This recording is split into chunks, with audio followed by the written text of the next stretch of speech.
Thank you very much, Sue Blackman. I want to welcome all of you to this meeting of the San Francisco Public Library Commission. It is January the 16th, and all of the materials that support our agenda are on the back area, so if you haven't picked them up, please do so. We're going to begin our evening with the first item on our agenda, which is general public comment.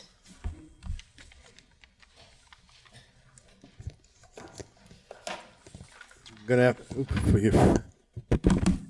afternoon, commissioners. My name is Nick Pasquariello. I formed the committee to restore the printed notices. You may have to a mic issue. Is it working? Yep.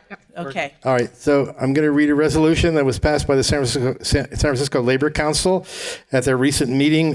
This may seem like old news, but we're going to get it anyway into the record. Whereas the San Francisco Public Library is severely penalizing thousands of library users who do not have access to the internet in their homes, and whereas in mid-September 2019, without any prior public notice, the San Francisco Library eliminated mailed notices limiting access to borrowing library materials, the San Francisco Public Library made major changes in its borrowing procedures that adversely affects the most vulnerable patron population, seniors, low income, and disabled library users. Therefore, be it resolved that the San Francisco Labor Council urges the San Francisco Library Commission and the San Francisco Board of Supervisors to immediately restore the option that all library patrons may choose to have library notices sent to them via the U.S. Postal Service or email, whichever the patron chooses, as has been the practice for many decades.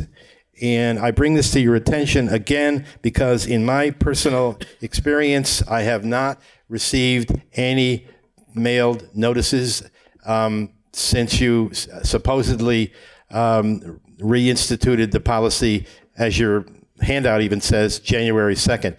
And I'll give you one example of a book that was put on the shelf January 9th, which I picked up yesterday.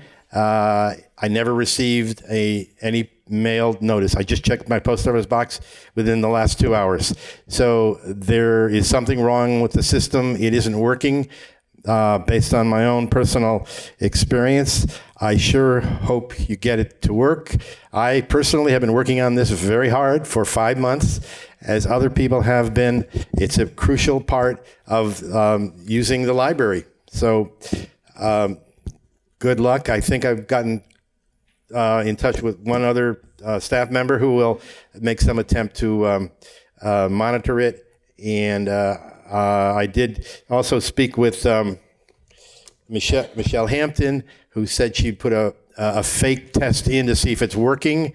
I look forward to it working. Thank you.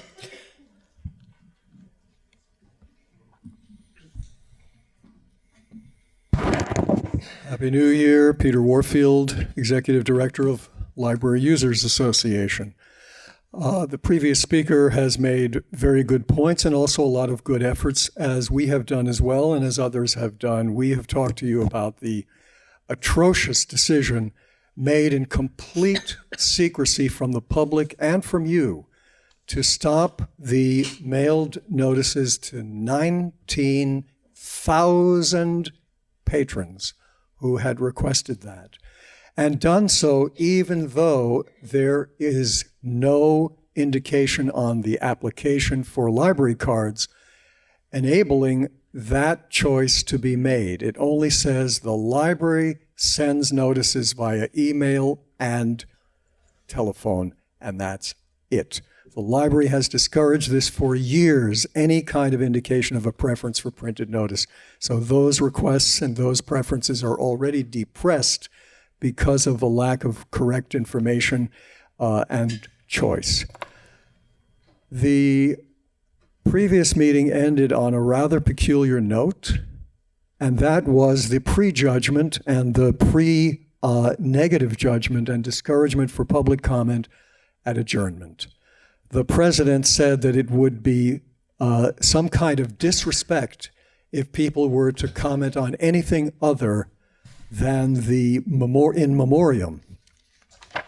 As you know, we have frequently asked you at adjournment not to adjourn until you insist on having an important agenda item on your agenda, as this body used to have and as many other bodies have, which is to discuss the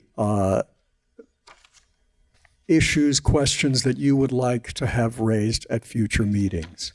There's nothing disrespectful about asking you to do that and for you to do your job and represent the public by making that comment at adjournment, even when there is an in memoriam.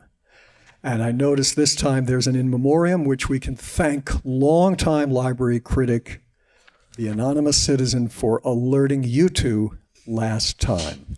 Finally, I want to say that the library continues to trash patron privacy by continuing to have toutings of Facebook and of Twitter and other stuff in its newsletter, in other ways, and now with its wonderful Night of Ideas, you must sign up using Eventbrite, which is a third-party vendor who pesters you after you've signed up for the free tickets with all kinds of solicitations. This is not appropriate for the library, which supposedly has an ethical requirement of privacy for patrons. Thank you. Thank you. Further public comment? Seeing that there's none, we're going to move on to agenda item number 2, which is the election of our commission officers for 2020. So this is going to require an action from the commission on this evening, and we will, the two positions as both president and vice president. And at this time, we'll have a public comment, and then we'll go into the commission. You have nominations first. I think you have nominations first. It's on, I gave you it. Okay. Okay, thank you so much. So at this time, we're not quite at our public comment. We're going to call for nominations for president, commission president, and then after that, ask for a second. Do we have any nominations? I nominate Mary, Commissioner Wardell. Okay, thank you. I second that. Are there any other nominations?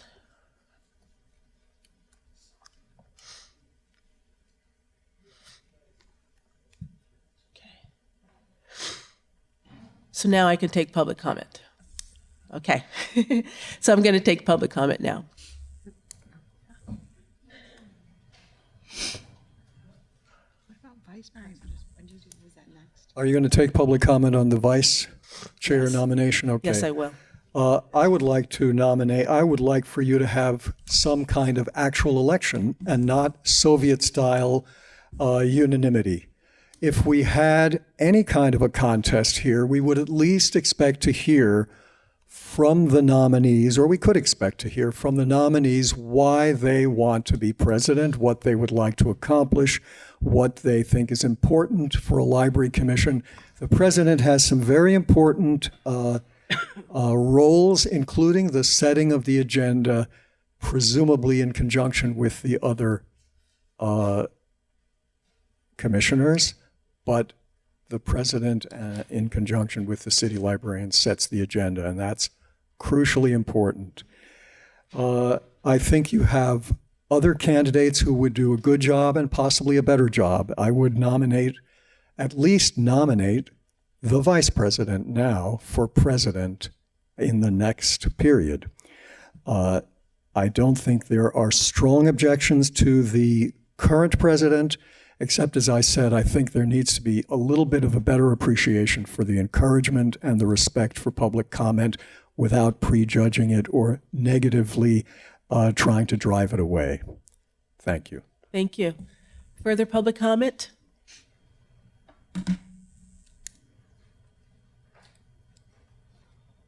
Okay, seeing that there is none, I will ask the commission as there for discussion. We have a nomination and a second. Is there any discussion?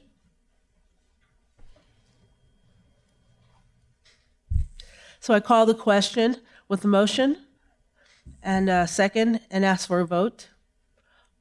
All those in favor say aye. Aye. All those opposed? Okay. So, Congratulations. thank you very much. Thank you. So we're going to continue on the second part of this item. We're going to call for nominations for the commission vice president, and I will also need a second. I nominate Susan Mall to be vice president. I second. Are there any other nominations for vice president? So we have a nomination and a second on the floor. And at this particular time, I will take the second public comment under this agenda item.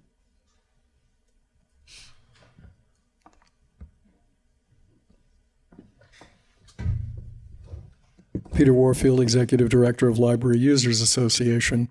We previously also endorsed Commissioner Moll for her position.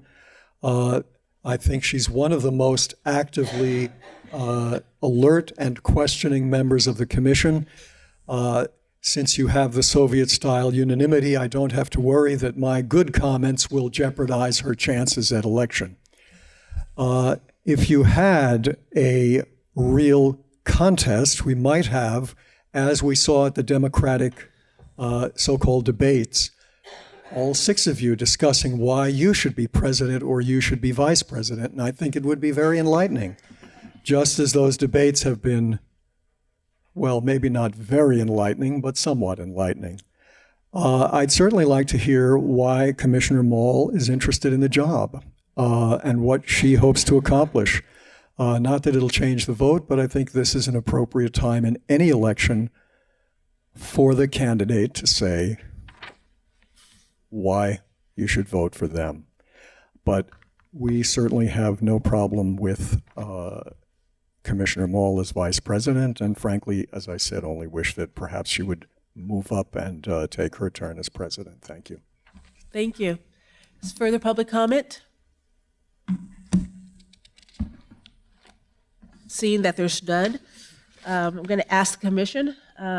We have, for discussion, we have a nomination and a second on the floor.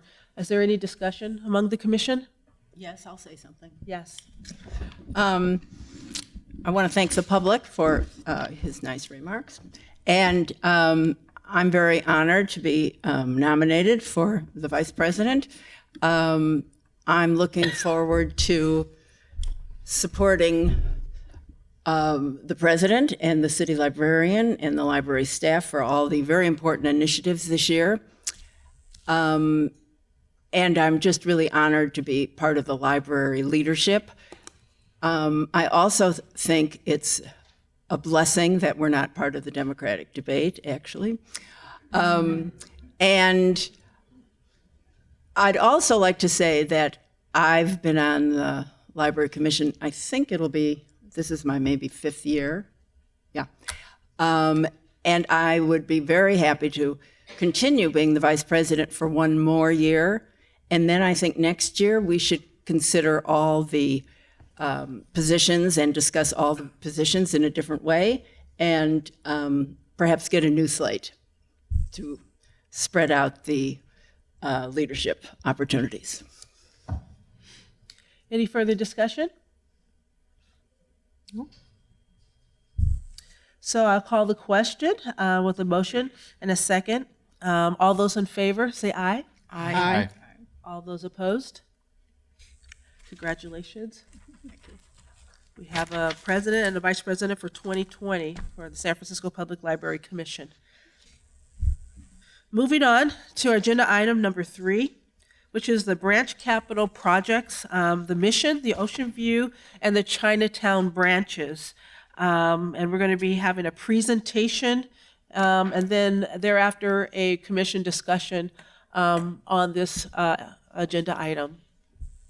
Thank you, President Wardell. Happy New Year, Commissioners. Library staff appreciates this opportunity to present an update on the branch capital projects. It's been since last October that we last presented the results of the feasibility report for the Ocean View Library project. Since that time, library staff has been working with our partners at Public Works to make progress on all 3 projects. Our Chief of Branches, Kathy Del Neo, is the project lead, and she'll be co-presenting this evening with her counterpart from Public Works, Senior Architect Lourdes Garcia. Thank you, Michael. Good evening, commissioners, and thank you for this opportunity to update our, to share an update on our branch capital projects at the Chinatown Mission and Ocean View branches. Is it not loud enough? Can you hear me? Now you can. Okay. I'll start over. Thank you, commissioners, and thank you for this opportunity to share out about our branch capital improvement projects. My name is Katherine Delnau. I'm the Chief of Branches for the library, as Michael was sharing, and my colleague Lourdes Garcia is right over here from Public Works, and she'll be stepping up to the podium in a few slides. As Michael was saying, we've been really busy in the past few months since we were last here in October on the Ocean View project. In November, we hosted 3 meetings in the Ocean View neighborhood. At those meetings, we shared the Ocean View site feasibility study we had brought to the commission, and we heard feedback from community stakeholders. Overall, the community members who attended the 3 meetings were very supportive of the concept of building a larger Ocean View branch library. They felt that a larger branch would better meet the existing needs and the future needs for library services in the Ocean View neighborhood, but also throughout the broader Ocean View, Merced, and Ingleside, or OMI neighborhood. Most of the attendees at the meetings shared that the adjacency of the library to the Brotherhood Way green space would be a real plus for the library and for the green space. And stakeholders saw the benefits to having the branch as a prominent gateway to the neighborhood and a real anchor institution in the community. Overall, community members were very supportive of the proposed location if their concerns about pedestrian safety, as well as accessibility to public transportation and vehicular traffic, were addressed. At this time, I'm going to ask my colleague Lourdes Garcia from Public Works to come up and to share the next steps for our Ocean View project with you, and then she'll provide you with an update on our other 2 projects at Chinatown and Mission branches.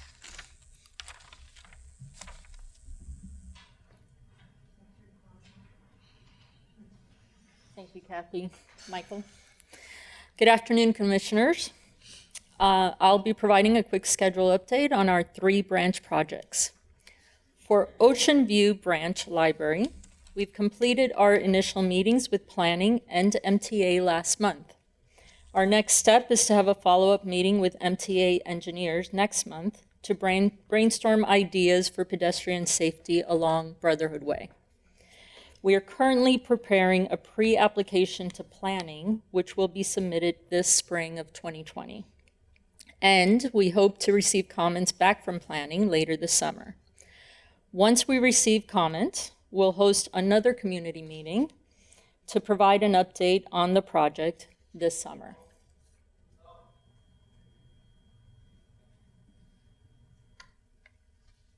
Our next update is for the Mission Branch renovation project. We're currently expecting a presentation date to the Historic Commission in February, with approvals shortly afterwards. Once we have input from Historic, we can go to Civic Design Review and seek Phase 2 approvals this spring of 2020. We are projecting a community meeting also in the spring after we've received feedback from both Historic and Civic Design Review. Our hope is to have the design completed this summer and go out for bid this fall of 2020. Construction is expected to start the winter of 2021. During construction, the library will be in a temporary location for approximately 2 years. We expect Mission Branch to reopen their doors by late 2022 or early 2023. Lastly, we have an update for our Chinatown Branch Library. We have begun our programming sessions with the library and expect to finish concepts before this spring of 2020. We will hold another community meeting to present concept design this summer, hopefully in June. Our goal is to complete design documents by spring of 2021 and go out to bid the summer of 2021. We hope construction to begin in the fall of 2021. During construction, the library will be in a temporary location again for approximately 2 years, and we expect the Chinatown Library to open its doors in the fall of 2023. This completes our update on the 3 branches. Thank you for your time. Thank you.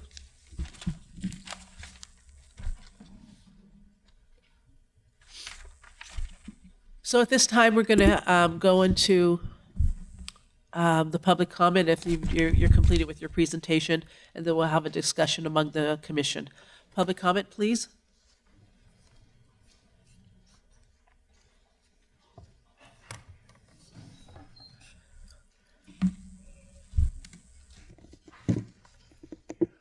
Peter Warfield, Executive Director of Library Users Association.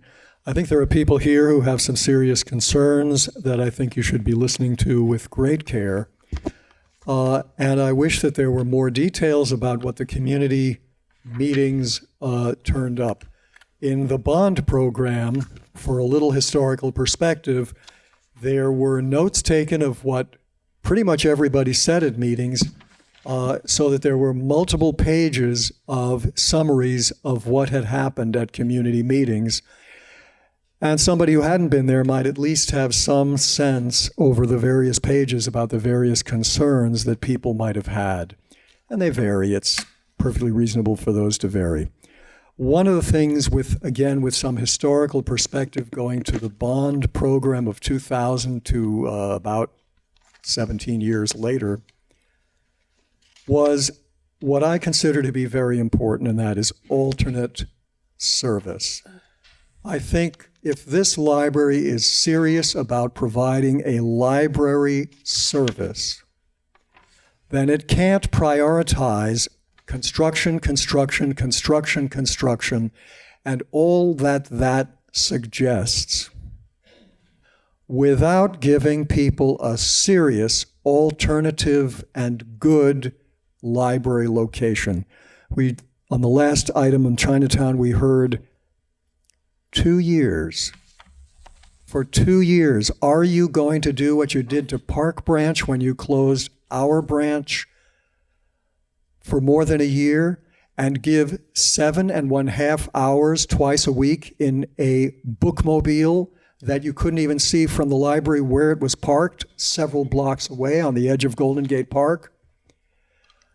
When the library could have had, in a down economy, a storefront on Haight Street, a block or so away from the library, for $30,000 a year rent?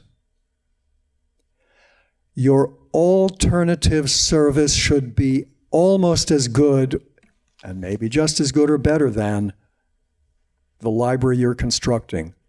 If you are serious about library service and not just keeping in the air, like the Winchester Mystery House, a continuing stream of construction projects. Again, I think that that was one of the biggest ripoffs of the bond program. It started out with vague promises about alternate services to be provided as available or as convenient or necessary, and then basically the library, once they got the approval, dropped it altogether in most cases. Again, I hope you insist on good alternate service. Thank you. Thank you. Further public comment?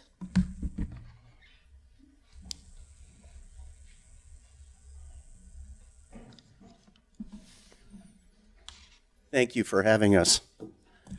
Well, I wanted to comment that I felt that the description of the meetings at the Ocean View Library was somewhat overly rosy.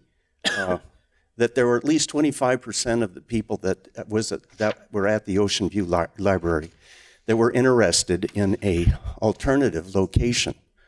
One of the locations was considered on Broad Street, very close to the previous library that is now a market, Anna's Market, I believe it's called. And when I went to deliver a paper that was describing the library situation and alternatives, I noticed that there were 6 businesses that used to have robust, or at least, were in operation, that are no longer in business in that location because of the lack of foot traffic.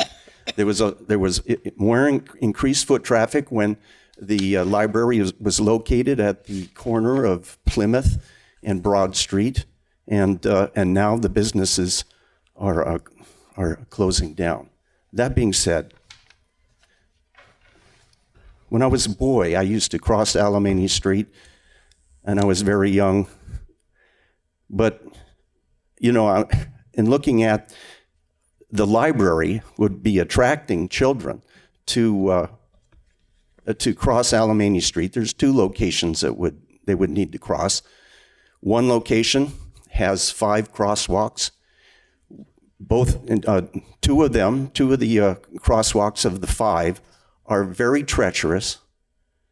And one doesn't have presently a light at all. And then there's the need to cross the crosswalk at Brotherhood Drive, which is an extremely long crosswalk. And so it is my opinion that both the SFMTA has not shown themselves to be very capable of making improvements to traffic problems, and that this library, located where it is in my opinion, what is it? The legal term? It's a nuisance. Thank you. Thank you. Further public comment?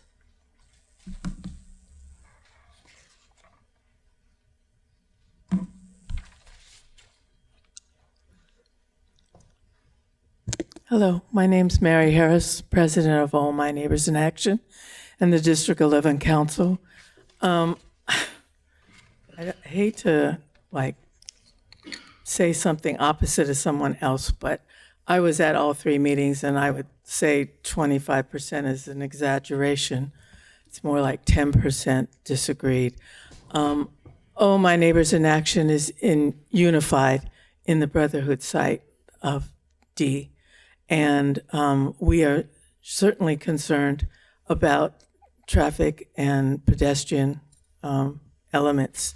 So I don't know if you've already met with SFMTA or if you're going to, but certainly whatever improvements you want to make or input you want, I hope that comes back to the community, and so that we can feel comfortable that everybody's safe. And I think that it's probably going to be better all the way around for the community, whether the library was there or not, if we have those mitigations. And I also wanted to remind people that we did ask, and we agreed with Metna Association that we would ask that the supervisors agree not to have further development in that area, that was one of the conditions that would make us comfortable for that area. But we do think that it would be a wonderful site to be in the library around trees and open space. And also if we could work with Rec and Park and Phil Ginsburg to do something beside the library for the children. So I thank you very much for your work on this, and I thank the commissioners that came out to the meetings and gave up your personal time. Thank you very much. Thank you.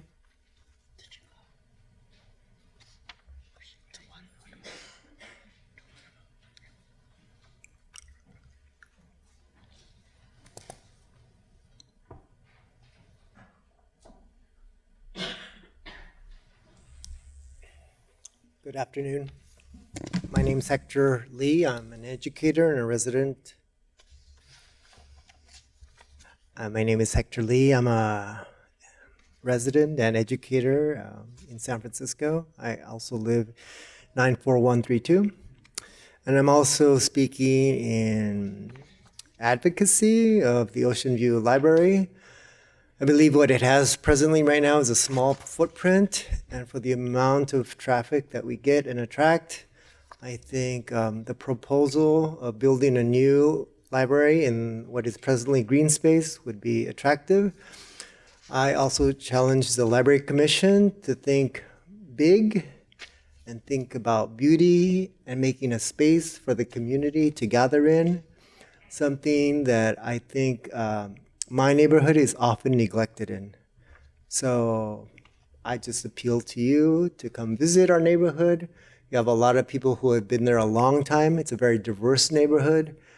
It's blue collar, if you could call San Francisco blue collar. But anyways, thank you for your time. Thank you.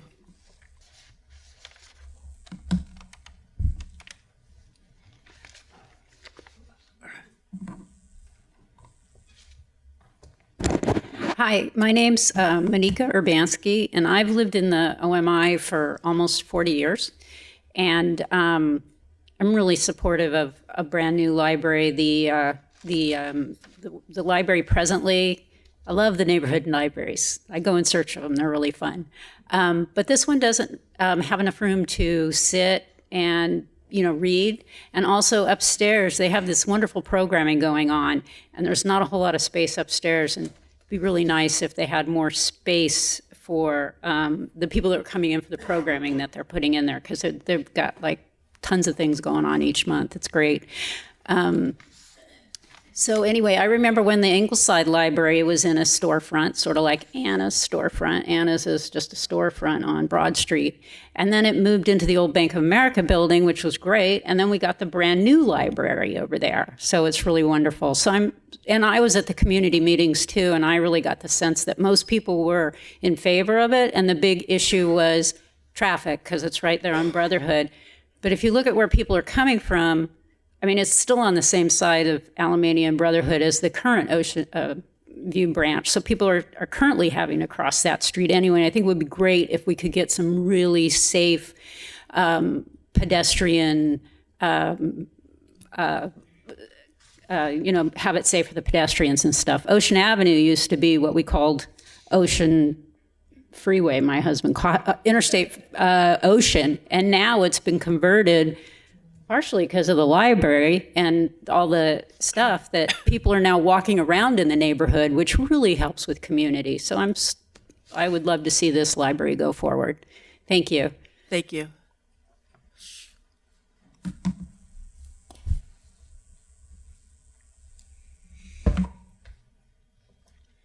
Hello, thank you for all your terrific work to all the commissioners. My name's Nikki. I live in District 11 in the Ingleside. I've been there since Eisenhower was president. And I'm just here to say that I really support this branch and the branch librarian and the staff there, and that it's a really terrific little library. It's like a little library that could, because it's the smallest library branch in San Francisco. And I just encourage the commission to please expedite this transition as soon as possible, and please try to minimize the amount of time that it's closed, because whenever I go there, which is pretty frequently, I see a lot of patrons in the library that are made up of little children in the kids section. I see a lot of people that just go in there to rest and read the newspapers, a lot of seniors, and I know how important it is to the seniors because I work in the senior community now, and there's a lot of low income and college students that live in that area. So I hope we can minimize the amount of time to be closed and get the project off the ground and with these important decisions made as soon as possible. Thank you again for your hard work. Thank you.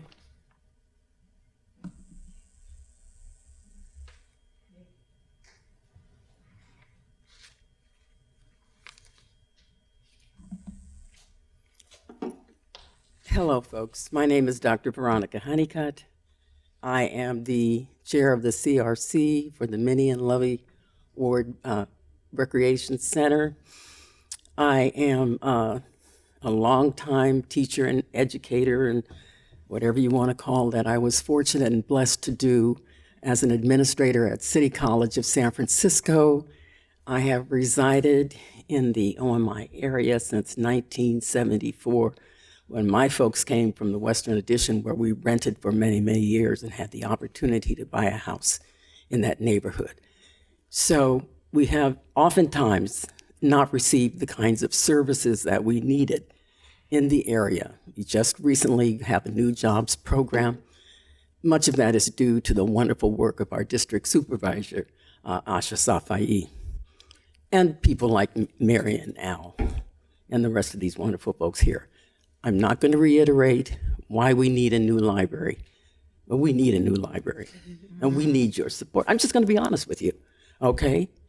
I mean, when I come down even here, because I'm a book fiend, I can clearly call myself that. I always stop by and buy God knows how many books there. Why can't we have something like that in a library out there? We want to encourage young people and old folks like me to read. You know, there's so much we can do. We can get past the kinds of issues that involve transportation. You also need to know I'm the chair of the CAC for the shipyard. And so we understand all of these issues very clearly, and I know what you're looking at very closely. But please, help us to get this library, a new library, for that entire area out there. Thank you so much for the very hard work that you do. And I'm always happy to see my friend from the University of San Francisco here. Take care. God bless you. Thank you. Further public comment?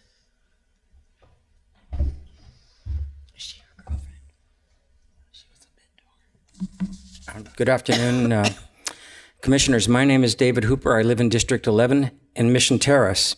And the difference between the investment that has been made in the OMI, especially in the Ocean View, and now in the Excelsior over the past 10 years, is dramatic in that our library is incredibly busy and is bigger. It has more services than it did before our renovation.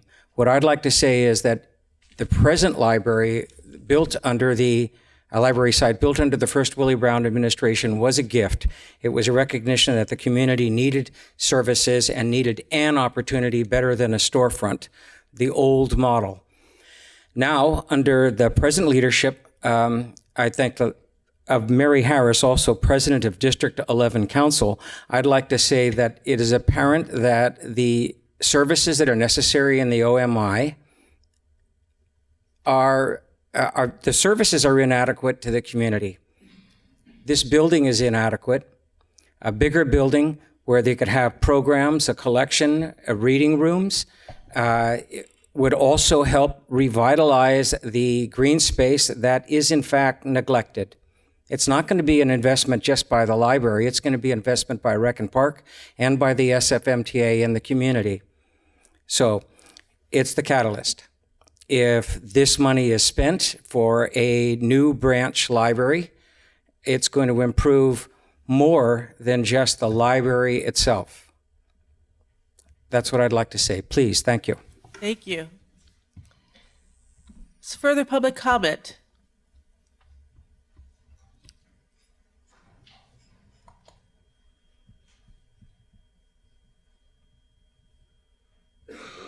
I'm Ruth McGinnis, and I've spoken here before on this issue.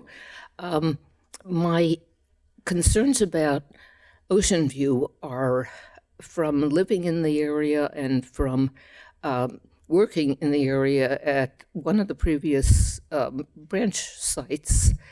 And I don't think that unless MTA does major work on the intersection at Alamany and Brotherhood Way, I don't think it's going to be safe for kids or the elderly. I'm now the elderly, and it's harder to get across the street in the time allotted by lights. And if it's not lights, it's very hard to cross the street, even if people have a stop sign. Sometimes they just go through the stop signs. So that's my main concern. It's not going to be a visible library for most people because it's not going to be seen from people that are on Uni, and Uni will be running close, but not right there. It's an awkward site, and I also am concerned about the number of trees that will have to be destroyed in order to use that site. I've been through that intersection a lot lately and try to figure out some way to support that location.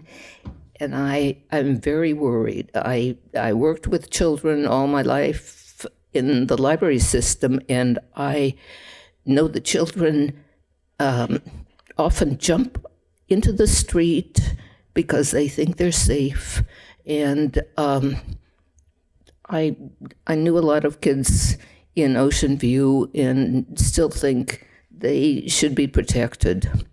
On another subject, I'm hoping that Mission Branch gets back the important front door that it once had that made it special in the Mission community.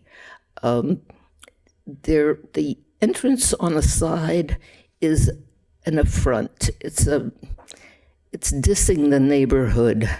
It's a narrow, off the path entrance, and people were proud of the Mission Branch when it had a grand opening leading to stairs. I know it's a problem, but I would like to see that improved from the way it is now. So thank you. Thank you. Further public comment?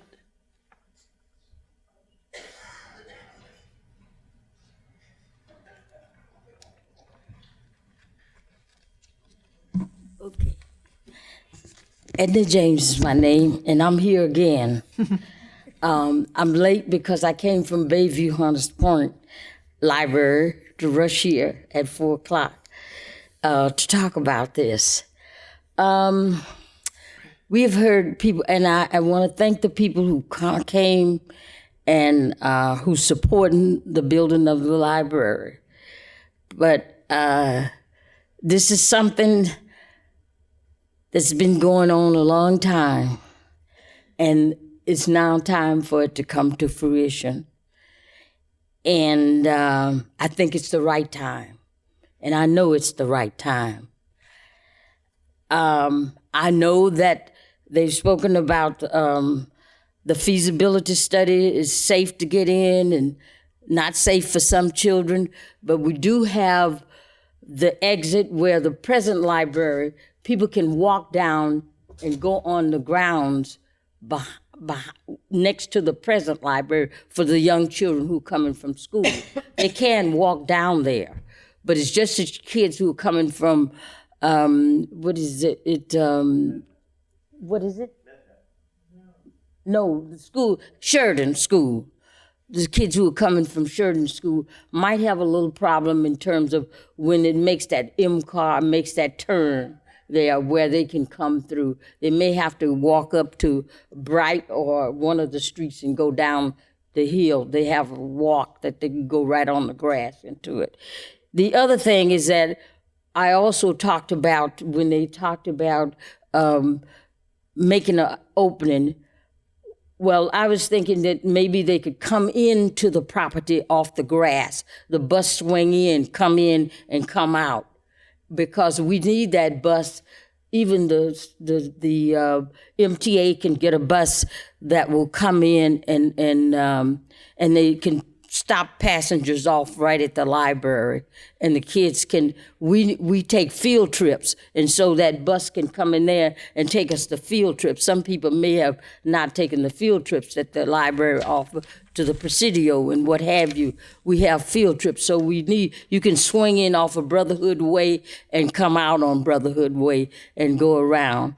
Okay, but anyway, as I said, I've been here 20 years to make this come into fruition, because I knew the day would come. And so please keep it as your priority, and we can make it happen. And I'm looking forward to this new city librarian to do his best. And all of you who've seen me over the last 20 years, my good friends, please, thank you very much. Thank you. Any further public comments on this item?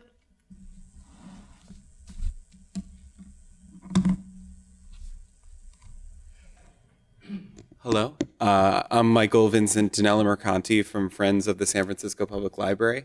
And I just want to say it's so amazing to hear all these community members and all of their concerns. I come from a place where you'd be lucky to have one or two people of community members engaged in active discussions on the future of the community. And it's really amazing. Friends is ready and stoked to have to help not only with FF&E with the 3 branches coming up, but also the programming that goes inside, because it's not only the buildings, and those concerns are valid, but what happens after that day of opening, and making sure every day and every community member has a place and a program and an exciting reason to go to the library. So thank you so much.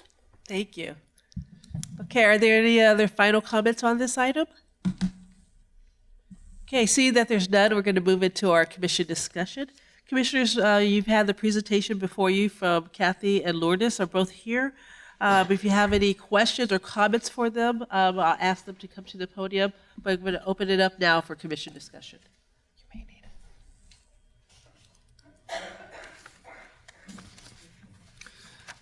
We have a Commissioner Dunning.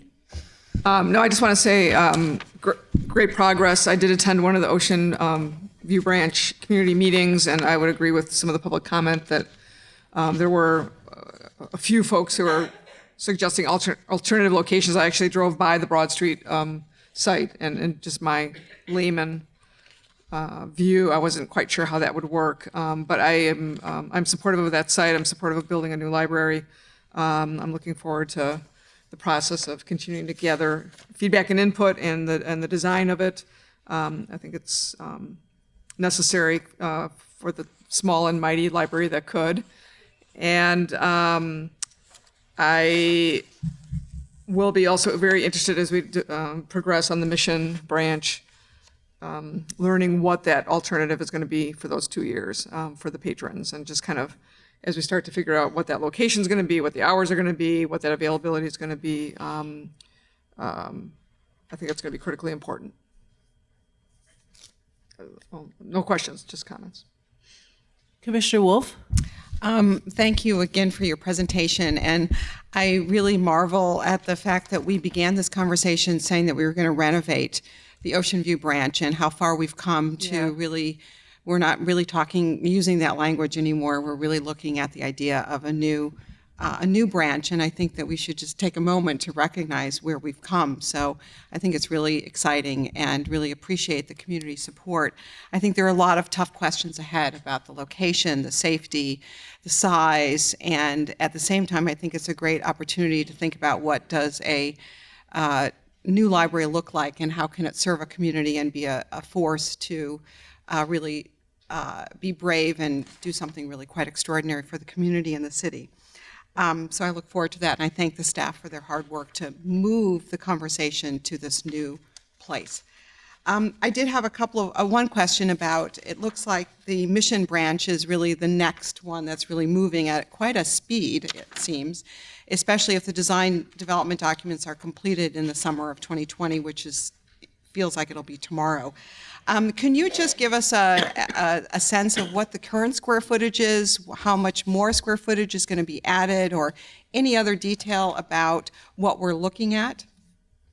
Well, the Mission branch renovation, we're bounded on all of our sides by neighbors, but we are in the process of exploring an addition on the Orange Alley side. And we still, as you can see from, I switched the screen back, we still need to get some approvals on that before we have a final plan to do that. But we're talking about bumping out public space for the youth on the ground floor, and also having a second floor addition there.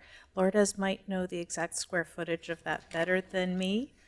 I think the current site is roughly 10,000 square feet. Is that accurate? So this would be a modest addition on the Orange Alley, which, if you're familiar with the area, it's near the church. It's an area, if you look at the branch right now, it's a gated-in zone. So really going as far on that land as we can on that side, maintaining that historic look on the front of the branch, restoring that door on 20, I always get my streets wrong, restoring the historic door on the prime side here, and then having the meeting room on the left where you walk in now. Great. So how much square footage do you think that addition, if approved, would add?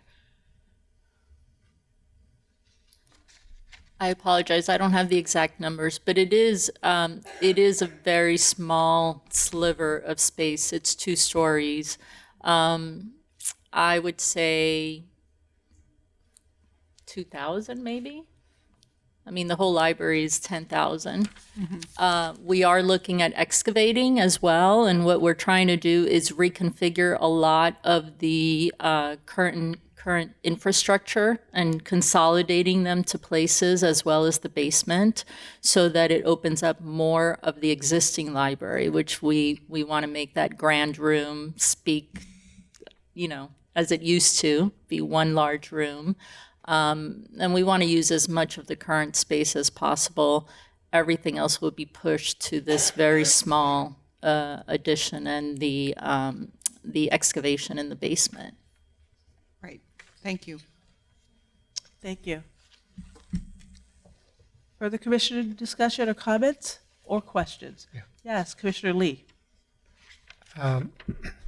I am thrilled by the engagement of the Ocean View, and I would encourage the engagement will continue to go up, because only from your being in the neighborhood can provide the use cases to help the planning commission, the traffic engineers, and all that.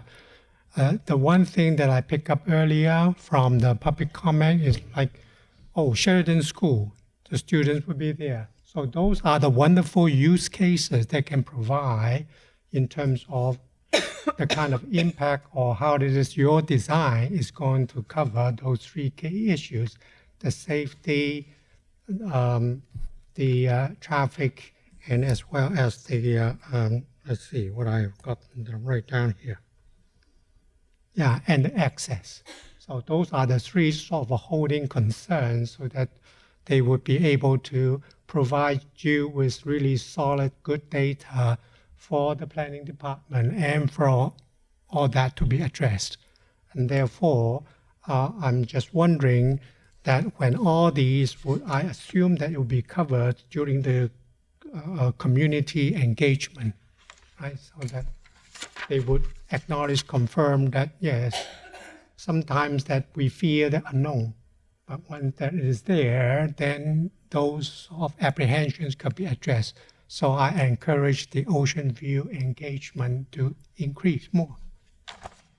That said, similarly, in terms of Mission and Chinatown, because of a closure, and in terms of library temporary locations, what sort of details would be available by the community engagement time?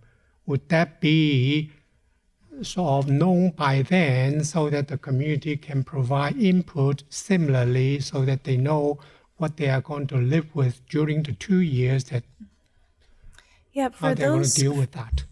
Thank you for your question, Commissioner Lee. For the 2 branches that we're renovating, where we would have to close library service at its current location, relocate to a temporary location, we're actually exploring a really exciting partnership with our colleagues at the City and County of San Francisco, City and County, the Community College, I'm sorry. CCSF. I have a cold and I'm blundering, so I apologize. At CCSF, both the Mission campus and the Chinatown campus, they've been very interested in exploring the idea of relocating service, thinking about some of our popular materials collections, some of our language collections, which are really key collections, the Spanish collection at the Mission branch, the Chinese collection at the Chinatown branch, the youth materials that they don't have in their holdings, thinking about how to co-locate with our staff and their staff together, and to provide full service. looking at rooms there in their institutions for providing our engaging library programs for youth and adults. So we're really excited at that. We've had some preliminary conversations at the highest level. They are on board, we are on board. So we really are hopeful that that's going to come to fruition. And we've been sharing that with community members when we're having some of the public meetings. And so we're very excited about that, and we're pursuing those opportunities to co-locate.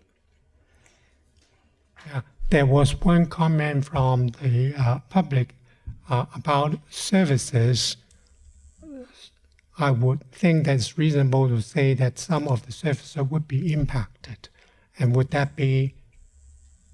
It would be, it might be slightly different services in terms of we wouldn't have every single material from the Mission branch moved to CCSF for a temporary site. But we would still have holds available. We're focusing on public computing. We're focusing on moving the key collections that are heavily used, the most popular items to that community, the language materials that are key to that community, the youth materials. So we do plan on having very robust services and doing programs there in those spaces. And then we can also look at some other opportunities to continue partnerships and do programming in the community. So it's very different from the concerns that were raised about the very limited access. This would be more similar to the full service branch. Thank you for being so thoughtful so that the public would know that the things are being thought of, and also they are encouraged to be as engaging as the other branches. You're welcome. Thank you. Any other commission comments? Thank you, Lourdes, and thank you, Kathy, for the presentation. We look forward to see how this continues to develop. And thank you very much for all the community members that made comments on this item. We are listening. We appreciate your engagement, and we are very excited about what will continue to move forward. And we are committed to making sure that this moves forward for you. Thank you. So let's move on to agenda item number 4. We're going to discuss a budget discussion, fiscal years 2021 and 2022. This is a presentation.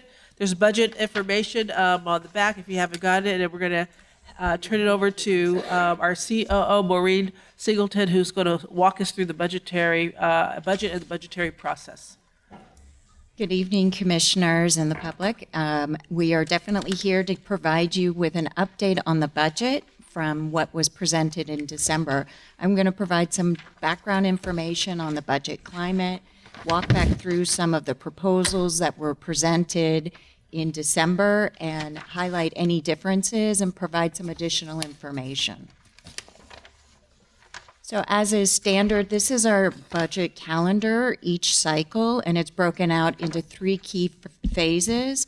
That's budget development that we're in right now, budget negotiations with the mayor's office, and then the Board of Supervisors, and then finalizing the budget towards the end of the calendar or the fiscal year. So to give you some more background information, last time in December, we didn't have this information in time to put it in written format, but I went through it verbally. I wanted to make sure that we have it in written format this time, so some of this is a repeat of information that was provided last time. So the city is projecting a budget shortfall for the upcoming 2-year cycle of $195.4 million for fiscal 21, and for fiscal 22, it's a total of $224.1 million. This is nearly a total combined shortfall for the 2-year period of around $420 million. To bridge that gap, what the mayor's office typically does is it asks the general fund departments to reduce its reliance on the general fund. So their specific directions to them was to reduce their reliance on general fund support by about 3.5% per fiscal year. And they also asked them not to increase their funded full-time equivalent, or FTE, for personnel. The self-supporting departments, of which the library is one, we are asked to absorb any and all cost increase that are associated. As is typical at this time of year, the current budget unknowns are surround the state budget. So we're still waiting for specific information for us on our project READ allocation. Though typically for us, it stands around $50,000 to $60,000, and I don't anticipate that changing, but I don't have that solid number at this time. And then our performing departments, we have to pay them for their services, and they too are also developing their budget at this time. So we're still working with them to identify what those cost changes will be for this upcoming cycle. In December, when we discussed the budget with you, I did not have the revenue information available for us.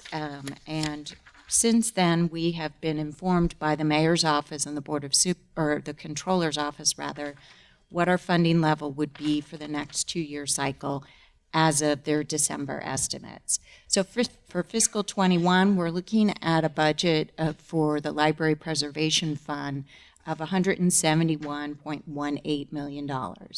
That's an increase of $8.33 million over what was adopted for the fiscal 21 budget last cycle. The majority of that is associated with the ERAF monies, that's the educational refund monies, revenue augmentation monies, I should say.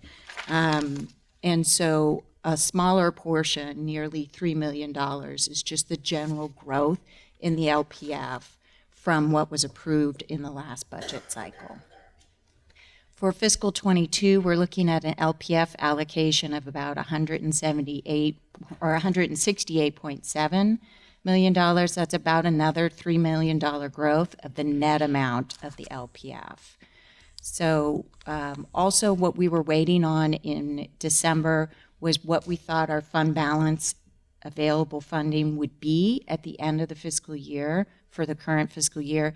And what we're estimating that at this juncture is about $20.4 million. With respect to the ERAF monies, the reason the mayor's office prefers to only show that in the first of the 2-year cycle is because there's uncertainty whether or not that money would be available in the second year if there's any change on the state level legislatively. So we don't want to assume that that money is available as we build out the budget, but it's always possible.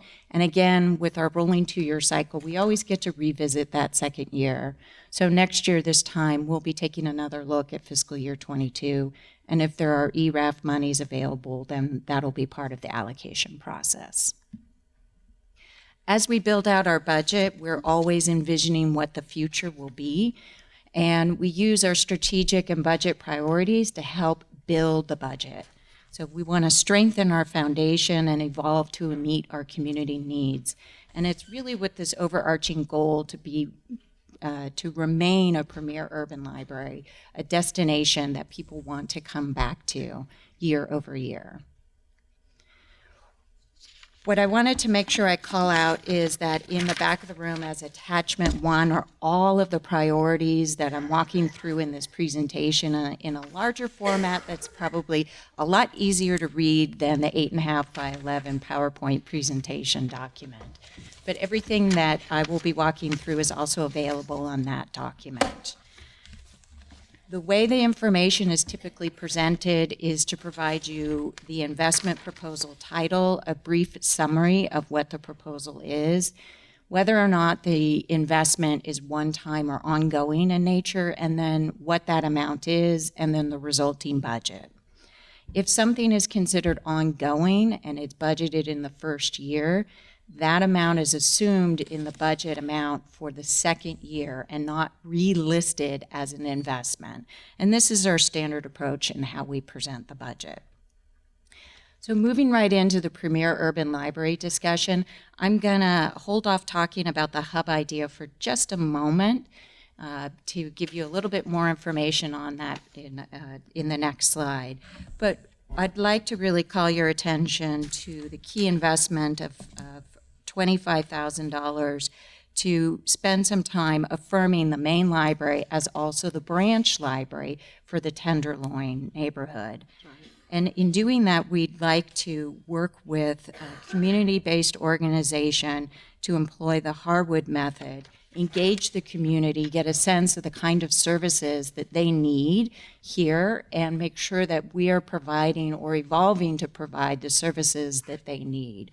So we're looking at community engagement events of around 3 to 5 events, targeting the Arabic-speaking community and new American members to really draw them in. We'd be working with community-based organizations to make sure that they're really being engaged in the effort. And then the other investment in this category is to increase public awareness of our key system-wide programming. So investing about another $25,000 for programming and marketing materials to help folks be aware of everything that we provide for them. So with respect to the hub, this is really an idea for us to get a toehold in our new or growing communities, to try out and test a new service model, a complementary model, using technology to combine it and pair it with outreach services. So whether that outreach service is coming from a bookmobile or from the branch providing outreach and programming. So it gives us a great opportunity to market, to test what folks are interested in, and specifically what the hub is a self-contained book vending machine. It allows us to provide popular collections as well as holds for the public to be able to pick up their materials. It's really being smart with our dollars, investing and leveraging technology, and then not needing to add staffing capacity, but expanding our outreach. What's also good about this proposal is it allows us to adapt. We could take a look at what the usage data is telling us. Do we need to add modules? Do we need to change the frequency of delivery? What kind of materials folks are interested in? So it allows us to really be responsive to what the public needs in this, and really is a great marketing opportunity for us to say, here is the library, and here are the services that you can access, not just at the hub, but as we partner with the programming, everything that could be available when we partner with a community-based organization in the neighborhood, or how do we draw them into the existing branch locations that we have. The majority of this $460,000 cost is for the machine itself, and then there's software and installation, and of course taxes, because we have to pay our taxes. We are not allowed not to pay taxes. So moving along to literacy and learning, we've got some key investments in a new idea called Honor Bound, and this is really a giveaway program working with nonprofits and government agencies to support communities with low literacy rates and low income, and providing materials to encourage them to read, but also take advantage of the library services.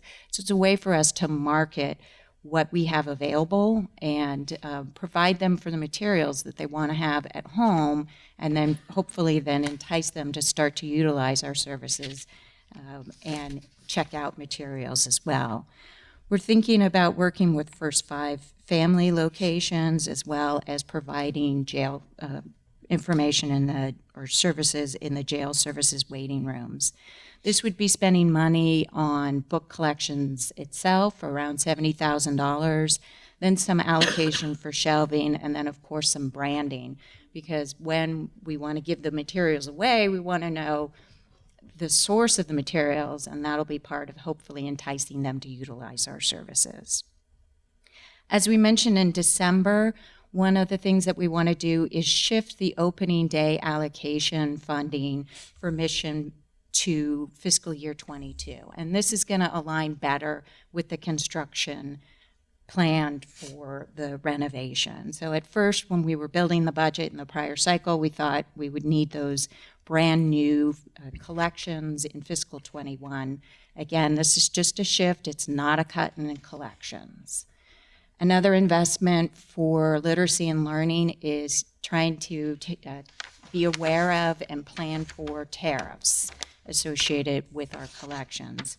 So we're planning for around $133,500 of additional funding needed to keep up with the tariffs for adult collections and $56,500 for youth collections. And what we also want to do is make sure over the next 2-year cycle, we're keeping up with the rising demand in e-collections. So in the prior cycle, we already built in around $2 million of growth for our e-collections budget. And what we'd like to do with the proposed budget in fiscal year 22 is allocate another 10% growth in that, so around $1 million. So by the end of fiscal year 22, we're looking at an adult e-collections budget of nearly $10.8 million. And again, that's in response to the growing demand for e-collections over time. And then the last investment here in this category is for subscription software for our learning program. So right now we have different software or even Excel being used to track the learning status for our various participants. And what we'd like to do is gain some efficiencies, have one system, whether it's for Project Read participants or FOG readers or English as a second language. So this would gain some efficiencies and help improve communication between the learners and the tutors. As is typical every January, we like to provide some additional information on collections. This is a snapshot for you of what the LPF, or Library Preservation Fund allocation, is for collection. What this is really showcasing for you for fiscal year 21 proposed investment is that shifting of the opening day collection to fiscal 22 and the allocation for the tariff monies. So by the time we get to the end of fiscal year 22, we're looking at an LPF allocation of around $21.5 million. And that's an overall increase of 9% over the 21 proposed budget. When we're building out the collections budget and we're thinking about what the investment should be and consider for physical and e-collections, we're always thinking about continued support for the main and branches, bookmobile, and particularly right now the jail and reentry services collection. We're also making sure that the popular Lucky Day collection is going to be available at all branches, so that's part of our investment strategy. And then again, for e-collections, we're just really wanting to make sure that we stay on top of the growing demand. And you'll see here that between November of 2018 and 2019, we saw 19% growth in ebooks and e-media usage. We're always launching new content, and we're always reaching out to new users. So that's part of the demand that ultimately impacts the need for our e-collection budget. This is a visual representation of our collections budget over time. This is inclusive of all sources, and it represents how our budget has grown. And in the proposed budget at this juncture, we're looking at about a $19.8 million budget for 21, which is about 13.2% of the operating budget, so excluding capital. And we exclude capital in that calculation because capital can really fluctuate from year to year. And then for fiscal 22, we're looking at an assumed budget or a proposed budget of 21.7, and that's about 14% of operating. As we take a look at our youth engagement budget proposed investment, it's really focusing in on the investment we need to make to refresh our Play to Learn equipment. This proposed investment of $15,000 is going to allow us to refresh our Engage Play Through Learning equipment at 5 branch locations, replace and address the benches here at the main library children's center, and then just have an allocation in general for overarching maintenance and repair and replacement. Digital strategies, most of our investments here are one-time in nature. The largest, of course, is for the transition in our phone service to voice over internet protocol. And this is part of the city's overarching movement towards VoIP, as it's commonly referred to. So we're looking at replacing about 840 phone units, 220 accessory units, and then this also includes some software costs and then potential labor with the Department of Technology, which is the city central entity. We do not anticipate that our ongoing annual operating costs would change at all with the shift over to voice over internet protocol. Another key investment, approximately $300,000, is in IT resiliency and redundancy. So we've seen a lot in the news over the past several months about cyber attacks and ransomware, and we really want to be proactive and make sure that we are able to respond and have some redundancy so that we can get the services back up and operational for the public as quickly as possible.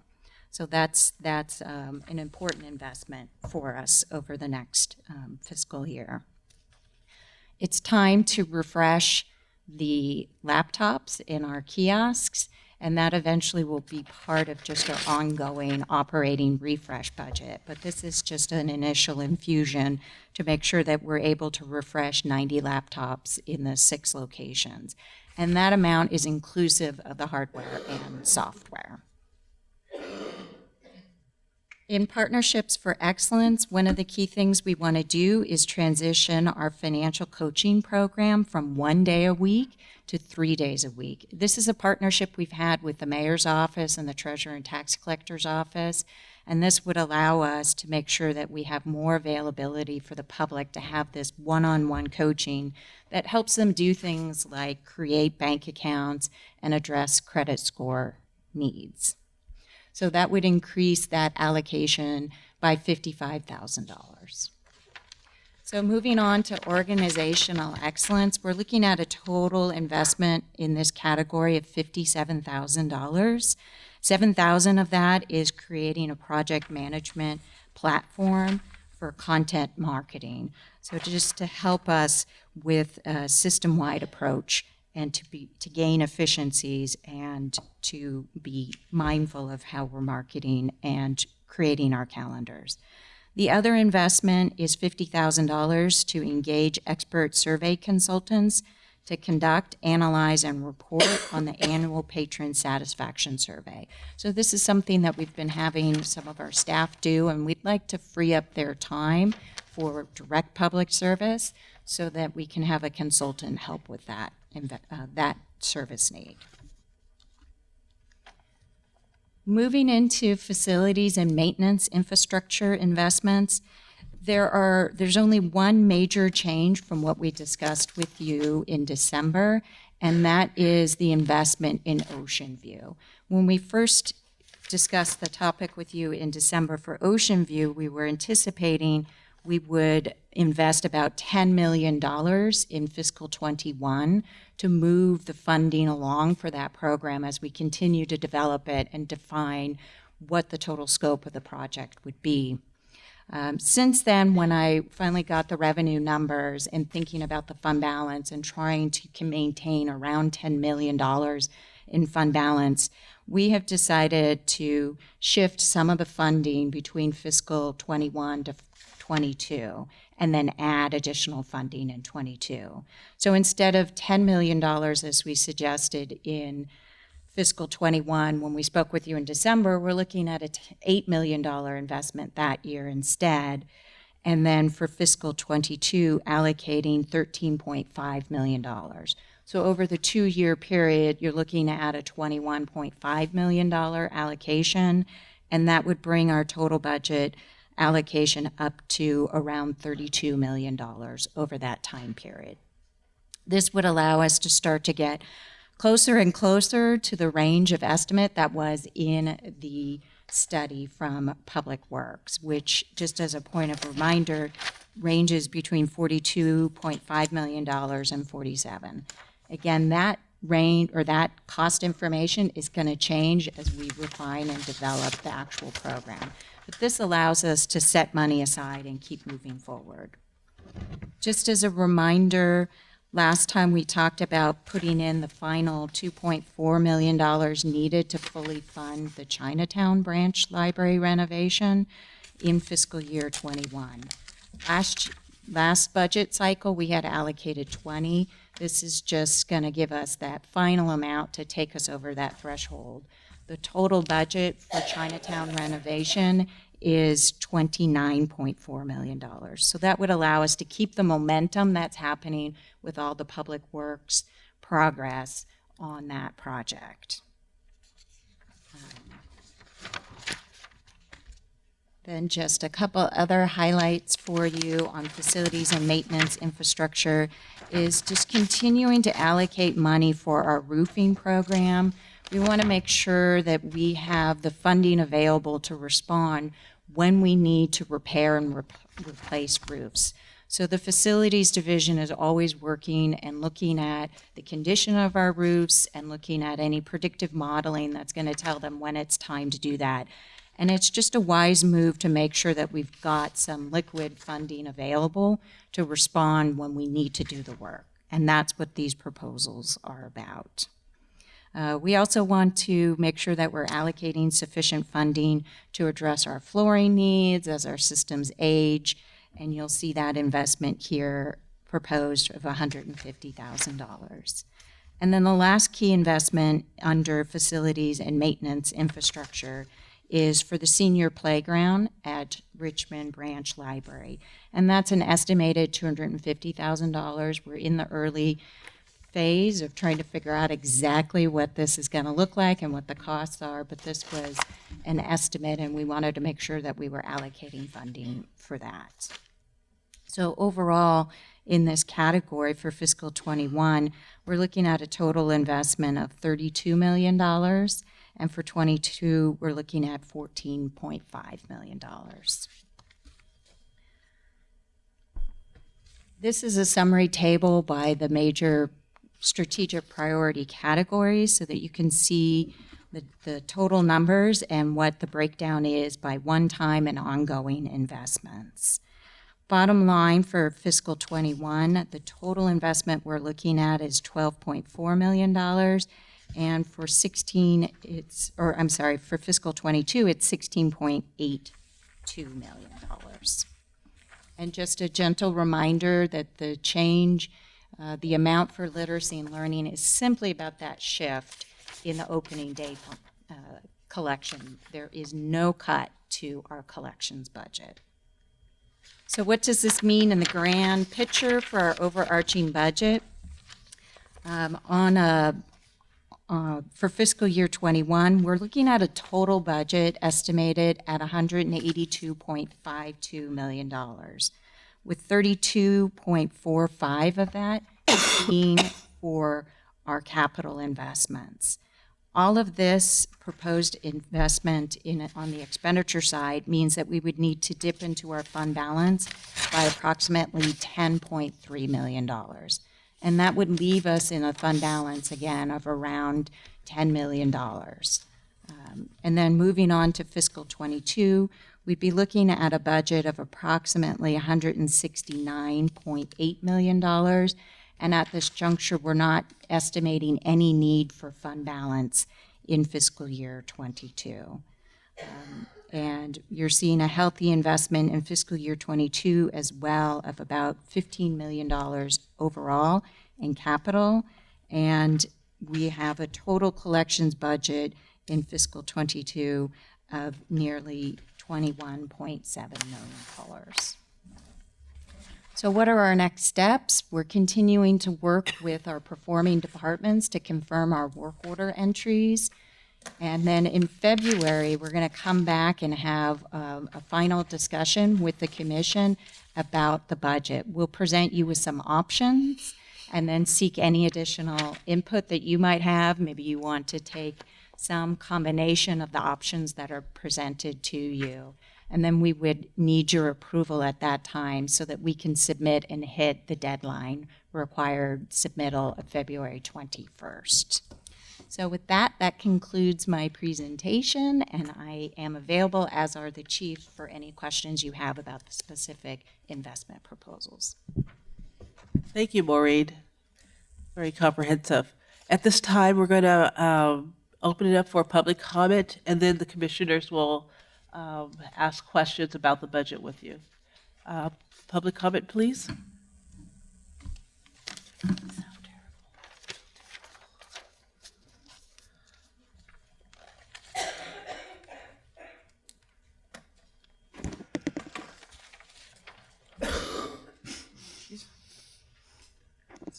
Peter Warfield, Executive Director of Library Users Association.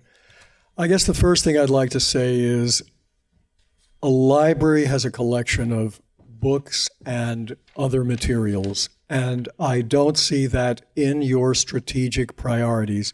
I'm sensitive about that and haven't too much commented about this previously because at City College, it looks like certain things that were stuck into goals and objectives ended up justifying actions that were unfortunate.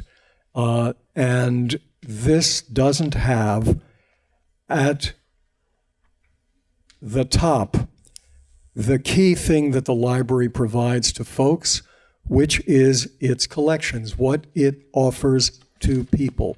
Yes, people are given various services, and there are gizmos and so on that may help to deliver these things, but that is simply lacking here. And what I'd like to see is some serious review of the collection and what it is that the library is offering to the public. We see $1 million nearly for a Mission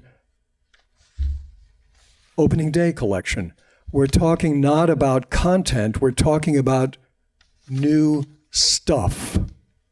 And I don't think that's adequate for a library that wants to be a serious place for folks.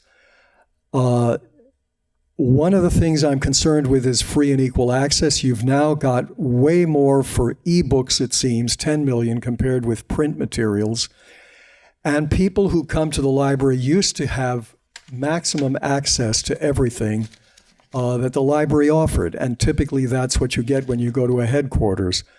What's this library? If I want to look at any number of e-materials, tough luck. The library will not enable me to look at a whole range of ebooks, even if I'm in the library, and that means it's pay to play. For the folks who've got the toys, they can have access, but those who don't can't. I'd also like to see much more timely access. Typically, there are huge waiting lists for popular current materials, and the library should look at ways in which to make those available. I would like to see what you see in a museum. You go to a museum and there's an exhibit. At the end, there may be a table with books on chains or on big pieces of wood.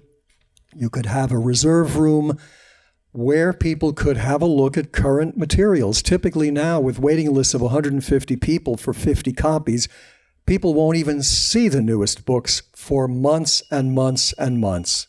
Thank you. Thank you. Further public comment?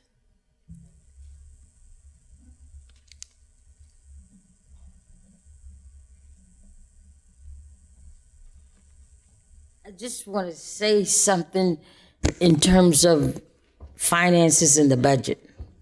Two things.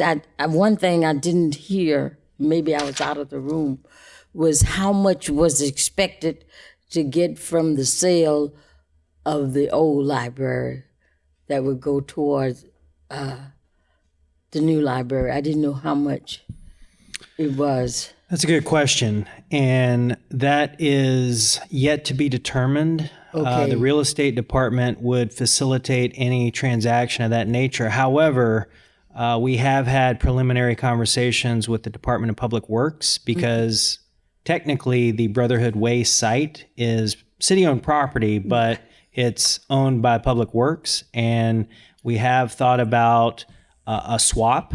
That way, we do not need to purchase property, and we can keep the cost for land acquisition neutral. Okay, thank you very much. The other thing I wanted you to know that we've been so busy trying to get this library off the ground. I am working on some fundraisers in our community. I haven't talked about it, one thing at a time. And so we did have a great fundraiser. It was Royce Vaughn's, who is deceased now, but we're working around some of the same people who was available for the first library. And he was a great fundraiser for it. But his wife is still living, and we're working around with some people. I just didn't mention it, one thing at a time. So thank you very much. That's my comment.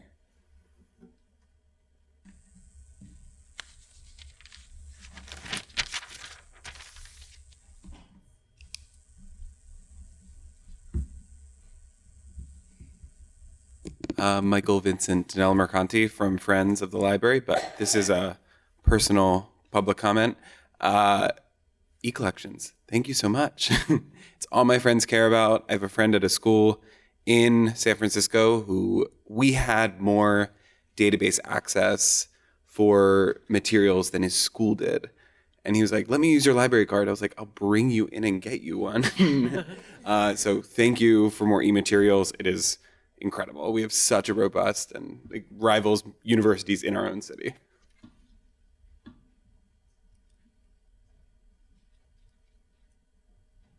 Further public comment? Okay, seeing that there's none, we're going to move into our commission discussion now on fiscal years 2021 and 2022. Questions and comments for Maureen at this time? Who would like to be in? Connie, Commissioner Wolf. First of all, thank you, Maureen. You have a great way of calmly talking about very complex ideas in a way that's very digestible, and I always learn something, so thank you for your hard work, and to the entire staff, because putting a budget together is not, just doesn't happen. It takes a lot of negotiations, and I'm sure some disappointment as well as some excitement. I notice there's no money in the budget for the mission branch. Are we done funding that? That was Yes. question number one. So Yes, so the mission branch is fully funded. okay. And then and it accommodates whether we go deep or whether we do the addition or not. So it doesn't, there isn't coming back to us because of a design issue. We built into the budget process some additional money. I believe it was around $1.5 million for potential cost overruns associated with the projects. And that $19.8 million budget estimate for mission was the higher end of the range. I can't remember at this juncture what the lower end was, but that also has various contingencies built into it. And I guess Lourdes already left, but I haven't heard anything from them about changes in the estimate of the project. Great. My second question is, in looking at the overall budget, and I really appreciate that the collections budget grows over time, and I think that's really remarkable that we have the capacity to do that. But in looking at it, and if you take out the capital gifts, like capital expenses like you were doing for the collections, that it was 13.2%. I noticed that the personnel costs are about 66%. And that seems, I don't know, is that normal in libraries? I know that in many nonprofits, it's a minimum of 50% because really to get the work done requires the staff to do it. And so I'm just curious, compared to other urban libraries, how do we fare in how our budget is divvied up? We're faring well. Typically, on average, 2/3 of an urban library's budget is allocated for personnel. Okay. So we're at par. Exactly. Thank you.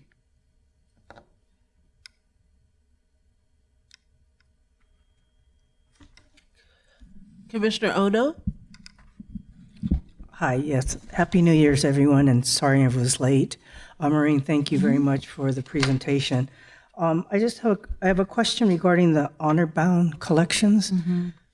That's a new program, and are we going to be able to track the success of this program? It's $100,000, so I was just curious, what are the metrics and what are we hoping to accomplish besides getting more of the material out in our marketing? Thank you for the question, Commissioner Ono. We can work with our research strategy and analytics unit to develop some measures. We can certainly track the output and how many books we get in the hands of youth or families, patrons. This is really an opportunity to scale some examples of existing programs that we do, including the annual Mayor's Book and Toy Giveaway that we do at City Hall every year. We've also partnered with the Junior Giants Foundation, and we participate in the Junior Giants Festival every year. And I know you've volunteered in giving away books to children before. So this is really an opportunity to scale up that opportunity to get books in the hands of young people, help them start their own personal libraries at home, and really seed early literacy and family literacy. So we can continue the conversation and think about how we can measure the impact of that. Certainly, we can have qualitative measures where we can get feedback from our partners, and perhaps even get satisfaction feedback from the patrons involved. Okay, thank you. Then I appreciate that we're forward-looking and we're looking at getting some IT solutions for ransomware and cyber security attacks. I know it's very difficult, but I appreciate that we do have that in the budget. The last question I had was the senior playground at Richmond Branch. I noticed that it had a priority of 5, and I was just curious why it has that rating. I'll also allow Maureen to speak to this, but I would say this is a high priority because it is a need and an idea that was generated by the community. I can't remember the specific name of the Richmond Neighborhood Association that generated this request, but this is an example of our management team trying to be responsive to community input. And there's a large population of senior citizens and older adults in that neighborhood, and they have made this request. I know the supervisor's office, Supervisor Fuhr, she's also passionate about this project. So it remains to be seen whether we'll need that amount of money. It's a placeholder. So the scope of the project is yet to be determined, but we're just getting that process started with Recreation and Parks and the Public Works Department. Well, being a senior, I appreciate you thinking of us. Thank you.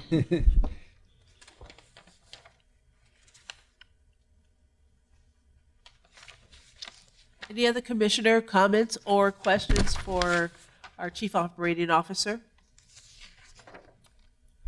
A small one. Go ahead. That's the one about the financial coaching.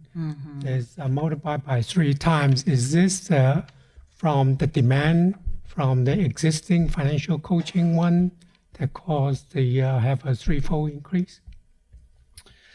We have our Chief of Community Programs and Partnerships here, Michelle Jeffers, and I may ask for her support on this, but my recollection is that this service was already 3 or more days a week. It was grant funded through the Treasurer and Tax Collector's Office, and now if it's going to continue, we need to make it self-sustaining as a library program.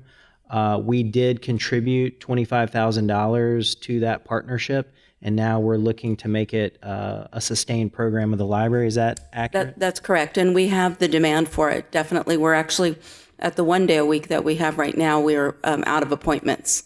So our coach is only able to see really people that he's been working with, because it is a continuous process where you learn to make a budget and then you come back and work with him week after week. So I'm happy to see that it's moving the needle, because a lot of people seem to do not have that financial literacy, so to speak. And if they can put it to use, we're helping to move a needle a little bit. yeah, there's a lot of demand for it. Any further questions on the budget?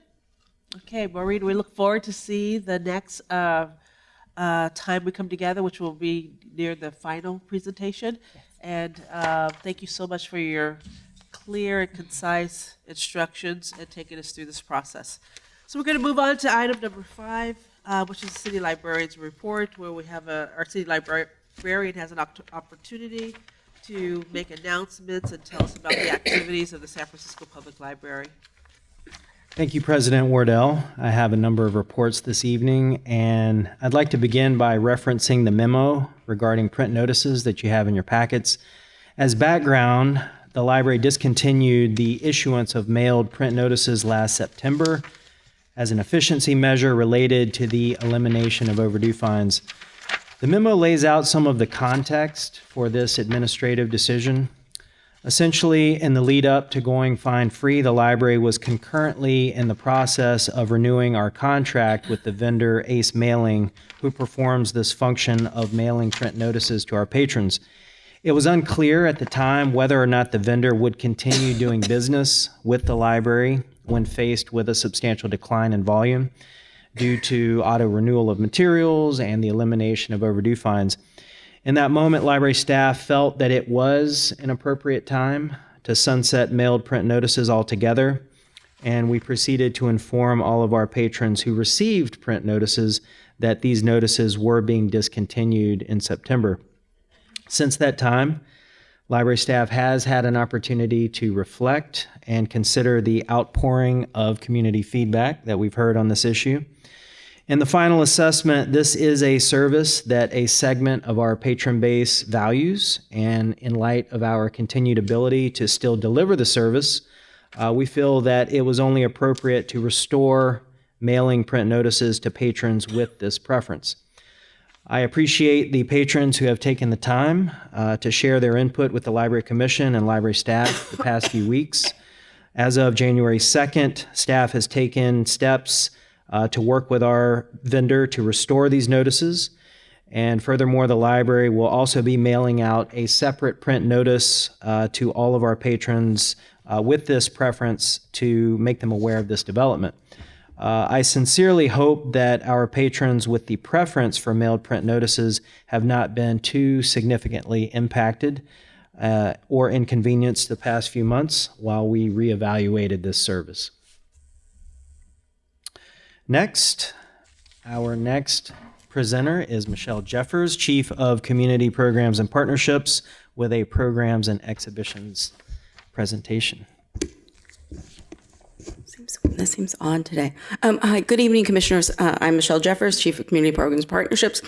I'm here today really as a representative of our Cultural Awareness Committee, which is a system-wide committee here at the library that plans the cultural themes for the year, and I wanted to give you an exhibitions and programming highlight for the winter. Right now, we've just launched our More Than a Month initiative.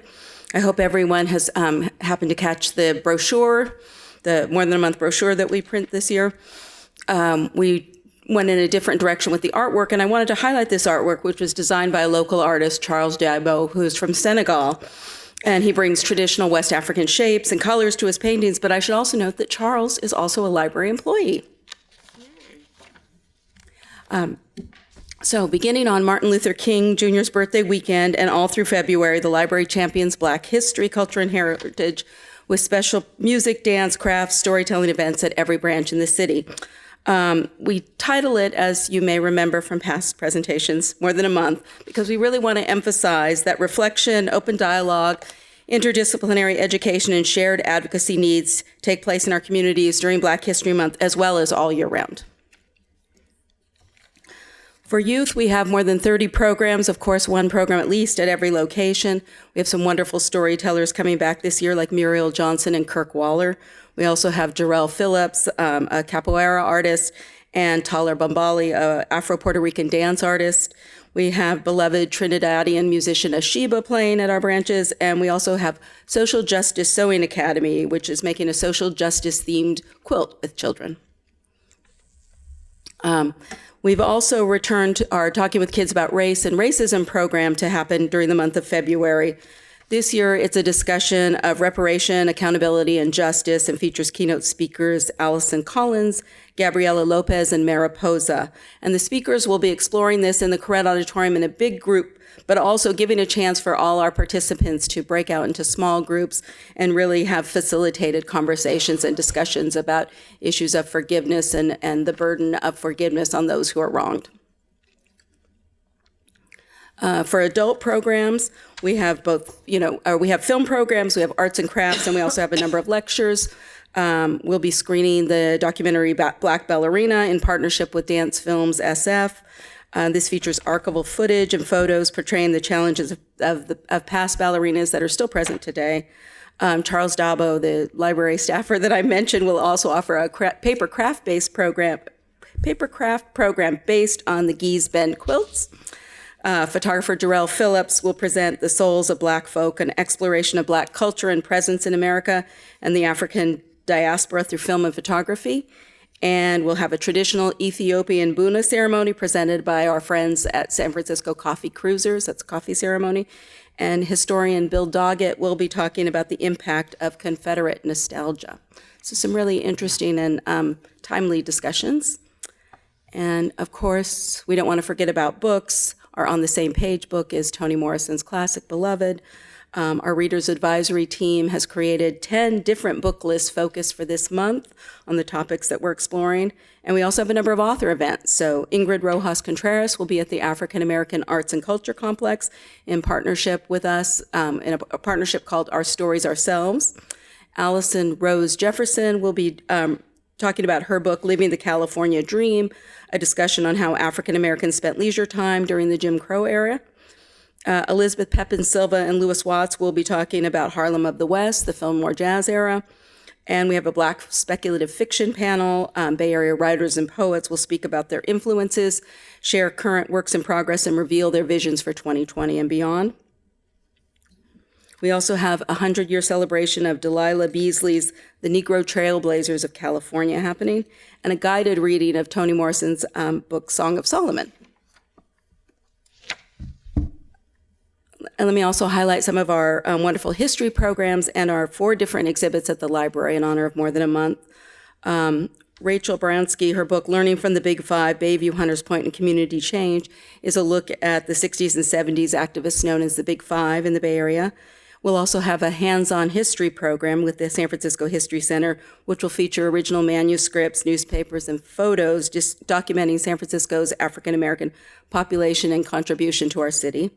And then the exhibits include one that's currently on view up in the African American Center called Same Game, Different Smokers. It's an exploration of the troubling relationship that the tobacco industry has had with the Black community over the past 400 years. We'll also have in the Jewett Gallery, Walking for My Freedom, black and white digital pigment prints taken by Matt Herron during the Selma to Montgomery Civil Rights March in spring of 1965. Matt now lives in the Marin County. We have Made Land and Paper Streets, an exhibit tracing the redevelopment of the Bayview Hunters Point neighborhood. And we also have Through the Lens of Black Photographers, a partnership between our 4th floor Art, Music, and Recreation Department and our History Center that looks at the work of professional and amateur photography by Black photographers. And then, on a totally unrelated note, in a way, we're also hosting the second Night of Ideas on February 1st, 2020. Once again, this is an after-hours event that runs from 7 p.m. to 2 a.m.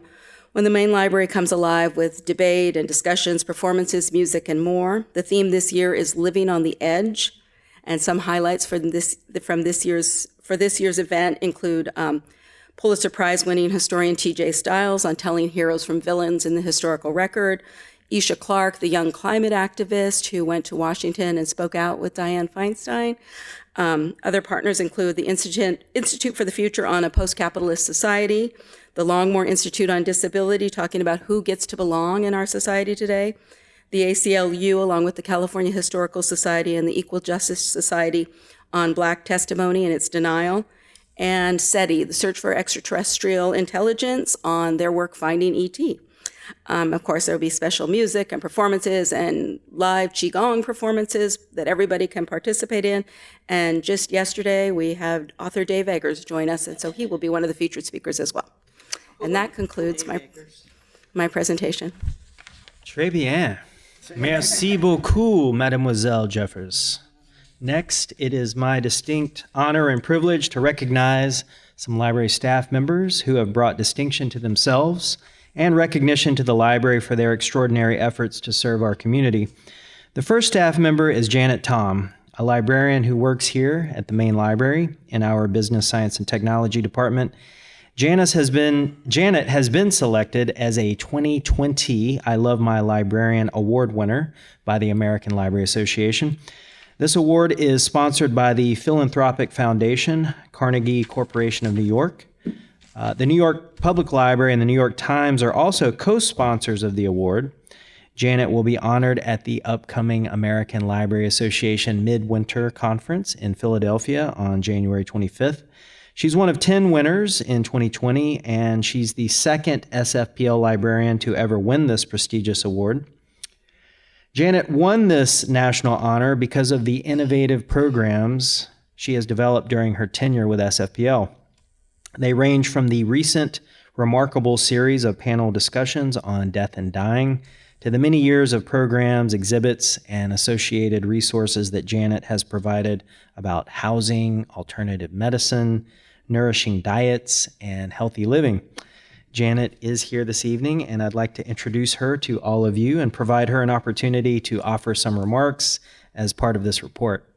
Thanks. Good evening, Commissioners. Good evening, ladies and gentlemen. Thank you. I'm very honored to win this award. They told me they had 1,940 entries, and I had a podcast interview with the Chronicle, and Heather Knight's the columnist, so she said, "So what does this mean? Does this mean that only 10 of you are loved?" And I said, no, all 1,940 entries for those librarians, they're all loved because the community they're the people that nominated them, not managers, not colleagues, but people in the community. So I'm lucky enough to have done a number of programs that people loved. And so they wrote nice things. Mr. Lee, did you go to one of my programs? Yes, you did. Okay. Do you remember which one? Dying. Right. Okay. There were 8 of them.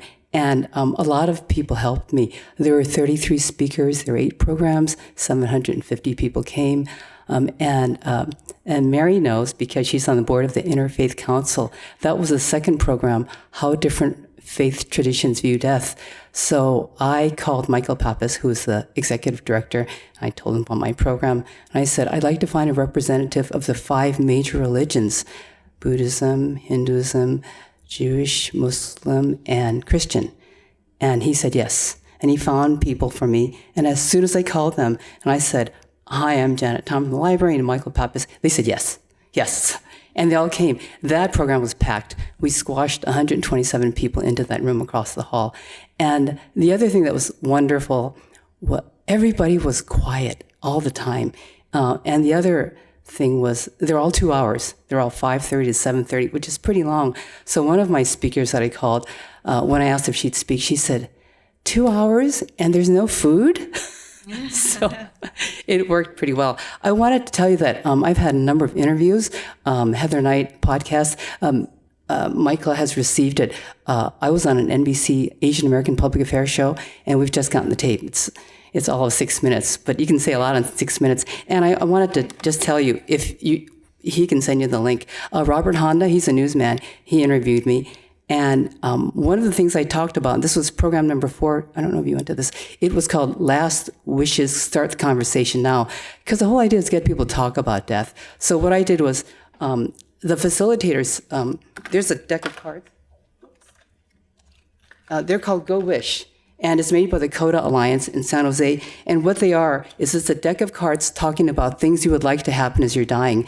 And it's kind of hard to talk about this stuff.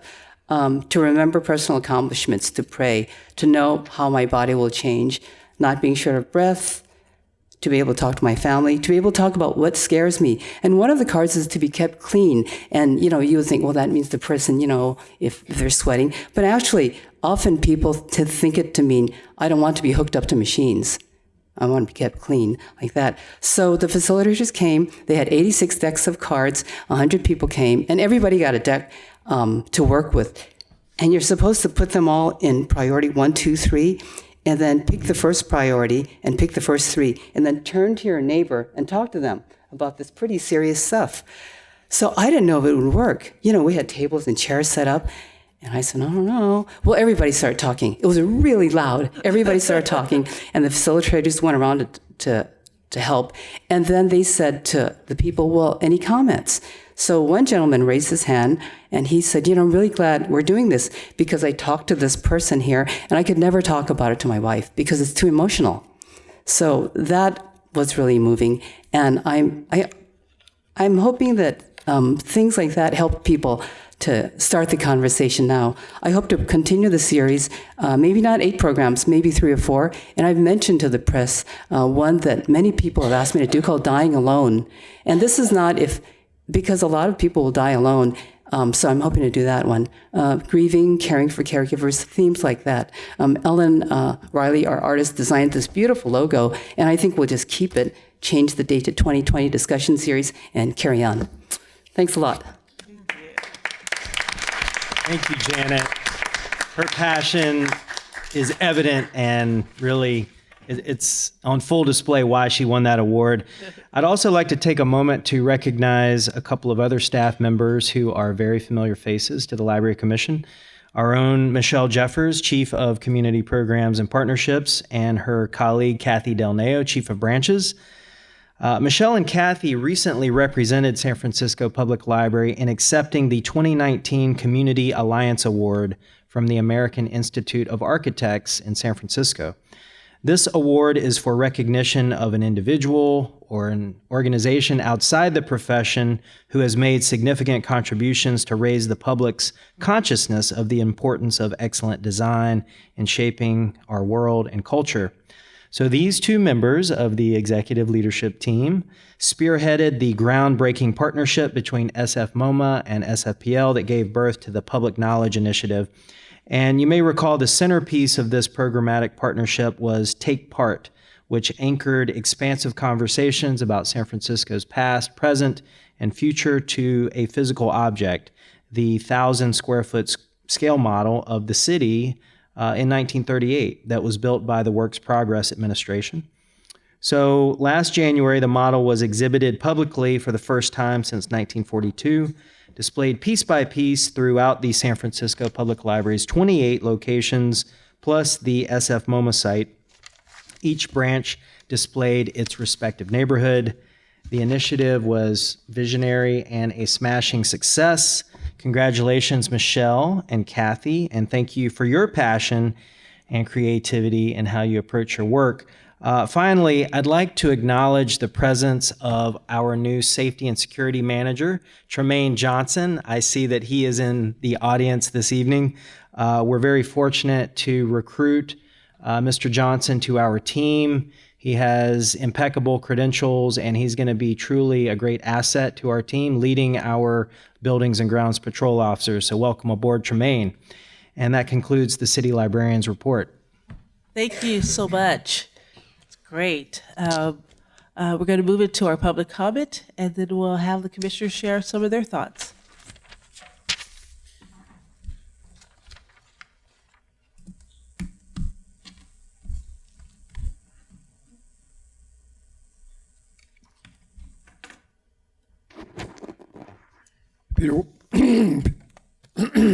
Peter Warfield, Executive Director of Library Users Association. Congratulations to the award recipients. I'd like to say that first before getting into the weeds on other things. I'd also like to say that I haven't benefited as much as I seem to have had an opportunity to do from Janet's efforts, but I know that I always think of her as a kind of a gloom lifter. No matter how gloomy or difficult anything might be, when you approach her, you'll almost immediately be in a good mood and know that somebody is doing her best to help you get what you need or want. And I appreciate that. I've often said that the best search engine is a librarian, but the best all kinds of other things is a librarian as well. And certainly Janet Tom is one of those folks. Maybe the library should inaugurate its own awards rather than relying on outside agencies. I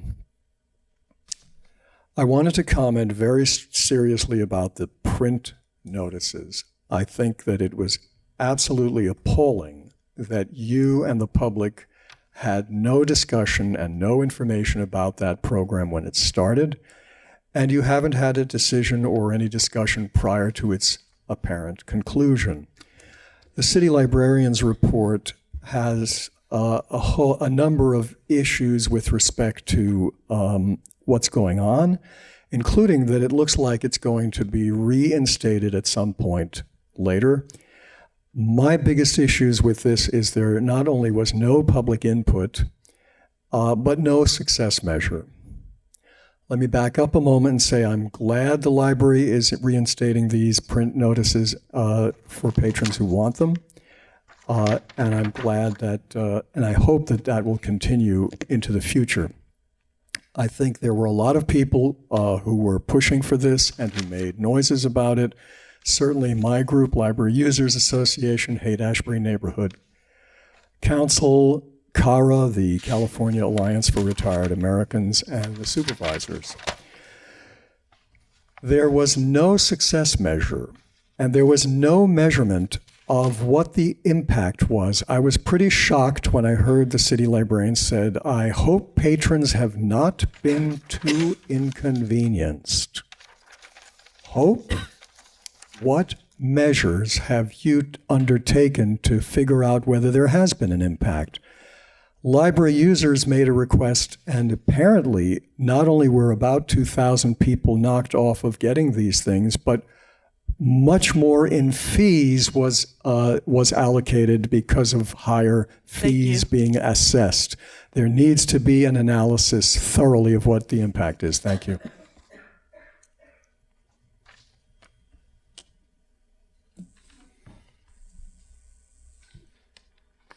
Any further public comment? All right, commissioners, we have a pretty fantastic city libraries report. Any comments or questions you have about it? Now's the time.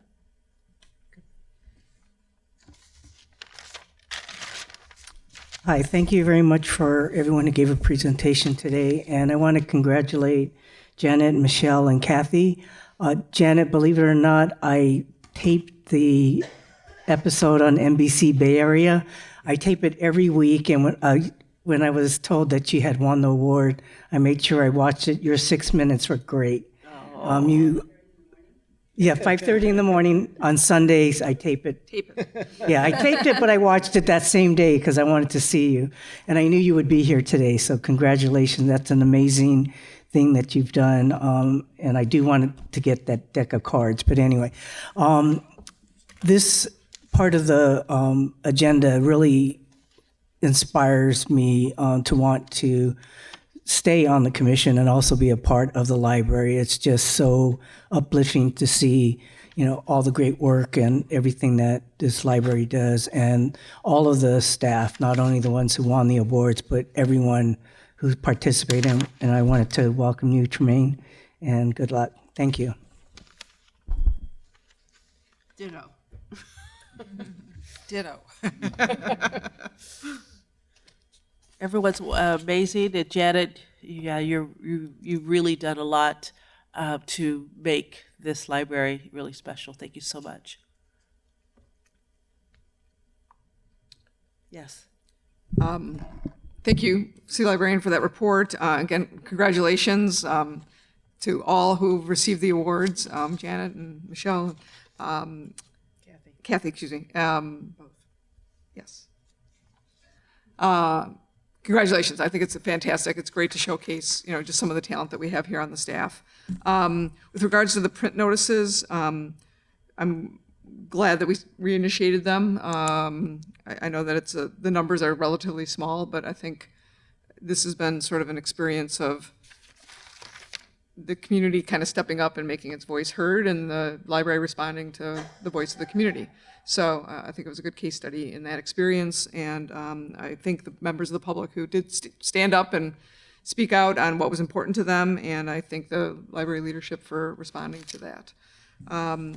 I do notice, though, toward the end, there is an overall citywide effort from the Information and Communication Technology Plan to initiate a citywide effort to remove all paper processes. So at some point in time, by 2024, so eventually something's going to have to give. Eventually, either that demand is going to have to be relaxed, or we're going to have to figure out some sort of an alternative to reach out to the folks who are currently receiving paper notices, because we may have just kicked the can down the road a little bit for right now until we can come up with a better plan. But I just noticed that and want to make sure that we have that in mind. That's all I have. Thank you, Commissioner. Thank you, City Librarian.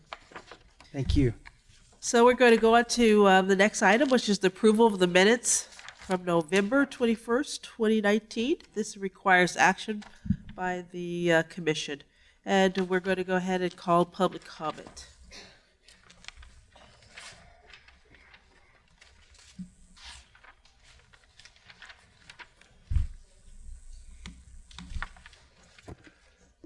Peter Warfield, Library Users Association. Your minutes are your history of what happened and what went on and what issues were discussed, what issues were decided, and so on.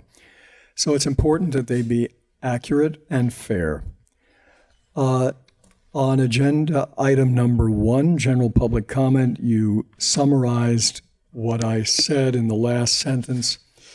He said he was originally told that there were 181 people requesting print notices. He later found out the number was 19,000. That's very passively phrased. Library Users Association, as one of its very first questions to the city librarian was, how many people are affected by these print notices? And our original answer, as I said, came from Michael Lambert, and it was that 181 people were. We looked more closely at the answer, and it started to look a little peculiar. And so eventually we said, you know, this looks a little odd. Why are you saying approximately 181 and a number of other issues? And then we learned in another answer that the number was 19,000. And that's despite all of the discouragements that the public has had in requesting this stuff be sent by mail. I think it needs to be clear, it wasn't that I was told from somewhere. The city librarian said, and to attribute that to where we got the information from. There's a portion here that Nick Pasquariello is summarized as saying, and he was also one of the people who worked very hard on restoring print. In the middle of the next to last paragraph on general public comment, it says that he said if you have home internet, you get the notice. If you do not, makes no sense. And he's a very sensible guy. On public comment with respect to the Unified School District, I think it's very important to keep in mind what Effie Lee Morris said and what I said she said. She thought, as you write, independent relationship with children and their library.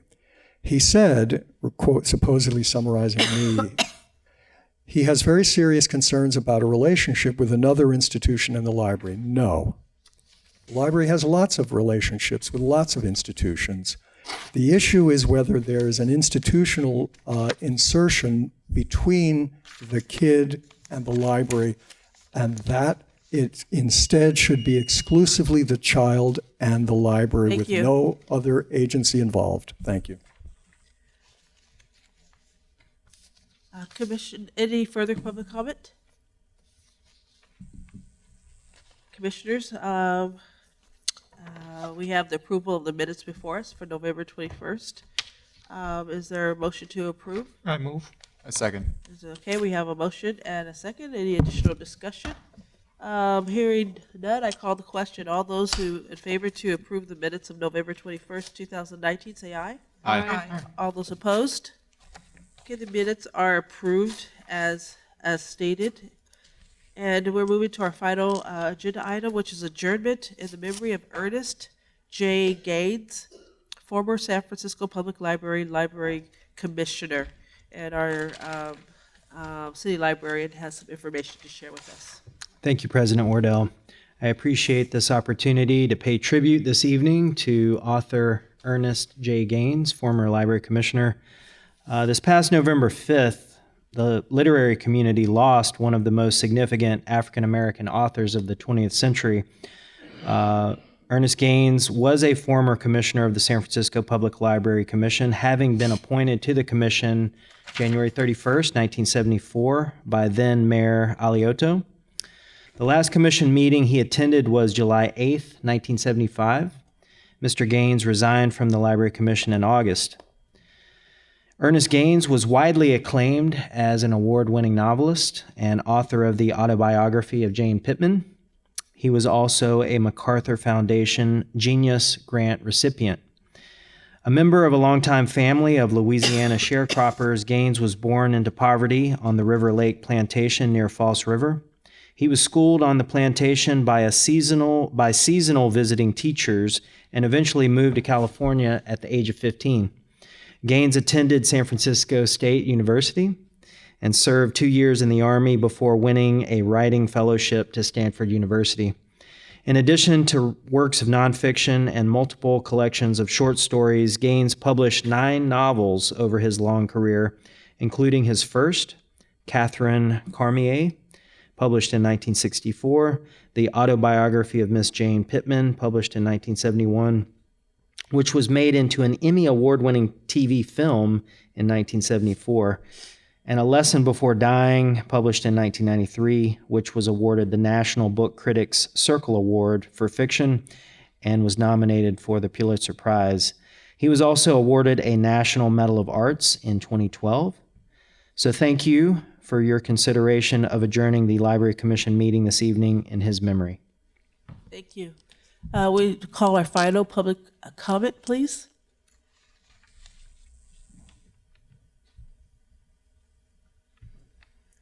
Final public comment.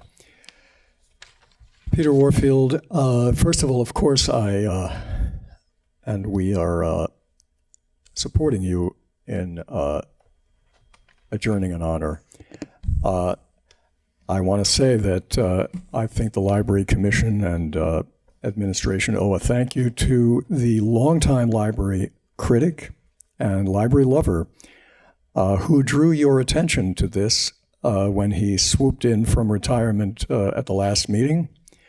The person who self-identifies as the anonymous citizen. When he came in and told you that this was somebody that you ought to consider being adjourning in honor of. This is somebody who's one of the most illustrious of the library commissioners that we've had, and I wish that my time went back to a personal knowledge with him. And I also appreciate that you have provided in advance, as we've occasionally commented, so that we would have some useful information about the honoree. I would also like to say, as I've said before, that the library commissioners should not adjourn until you insist that the agenda include, preferably at the end, your opportunity to say what agenda items you would like in future, so that when there are questions or concerns, they can be taken up officially, formally on the agenda. And I think it's obvious that the impact of print notice removal is something that you would certainly want to know a great deal more about, particularly as you yourselves have pointed out, and the city librarian as well. It's going to be coming back. Thanks very much. Thank you. So, commissioners, we are adjourning in the memory of Ernest J. Gaines, former San Francisco Public Library Commissioner. We have a motion to adjourn. Any discussion? Any discussion? Yeah. Any discussion? Any other thoughts, comments? No, just grateful that I just want to have the opportunity to say I'm grateful that we're recognizing and honoring him in this adjournment. And I know there was a bit of a queue stacked up, in terms of adjourning the meeting in honor of folks. So I'm glad we got to him this month. Thank you. Great. Any other thoughts?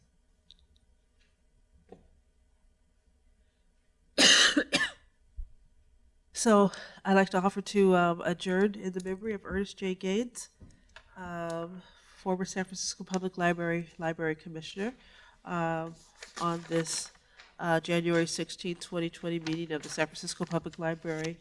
Can I get a motion to adjourn? I move. And a second? Second. Okay, this meeting is adjourned. Thank you.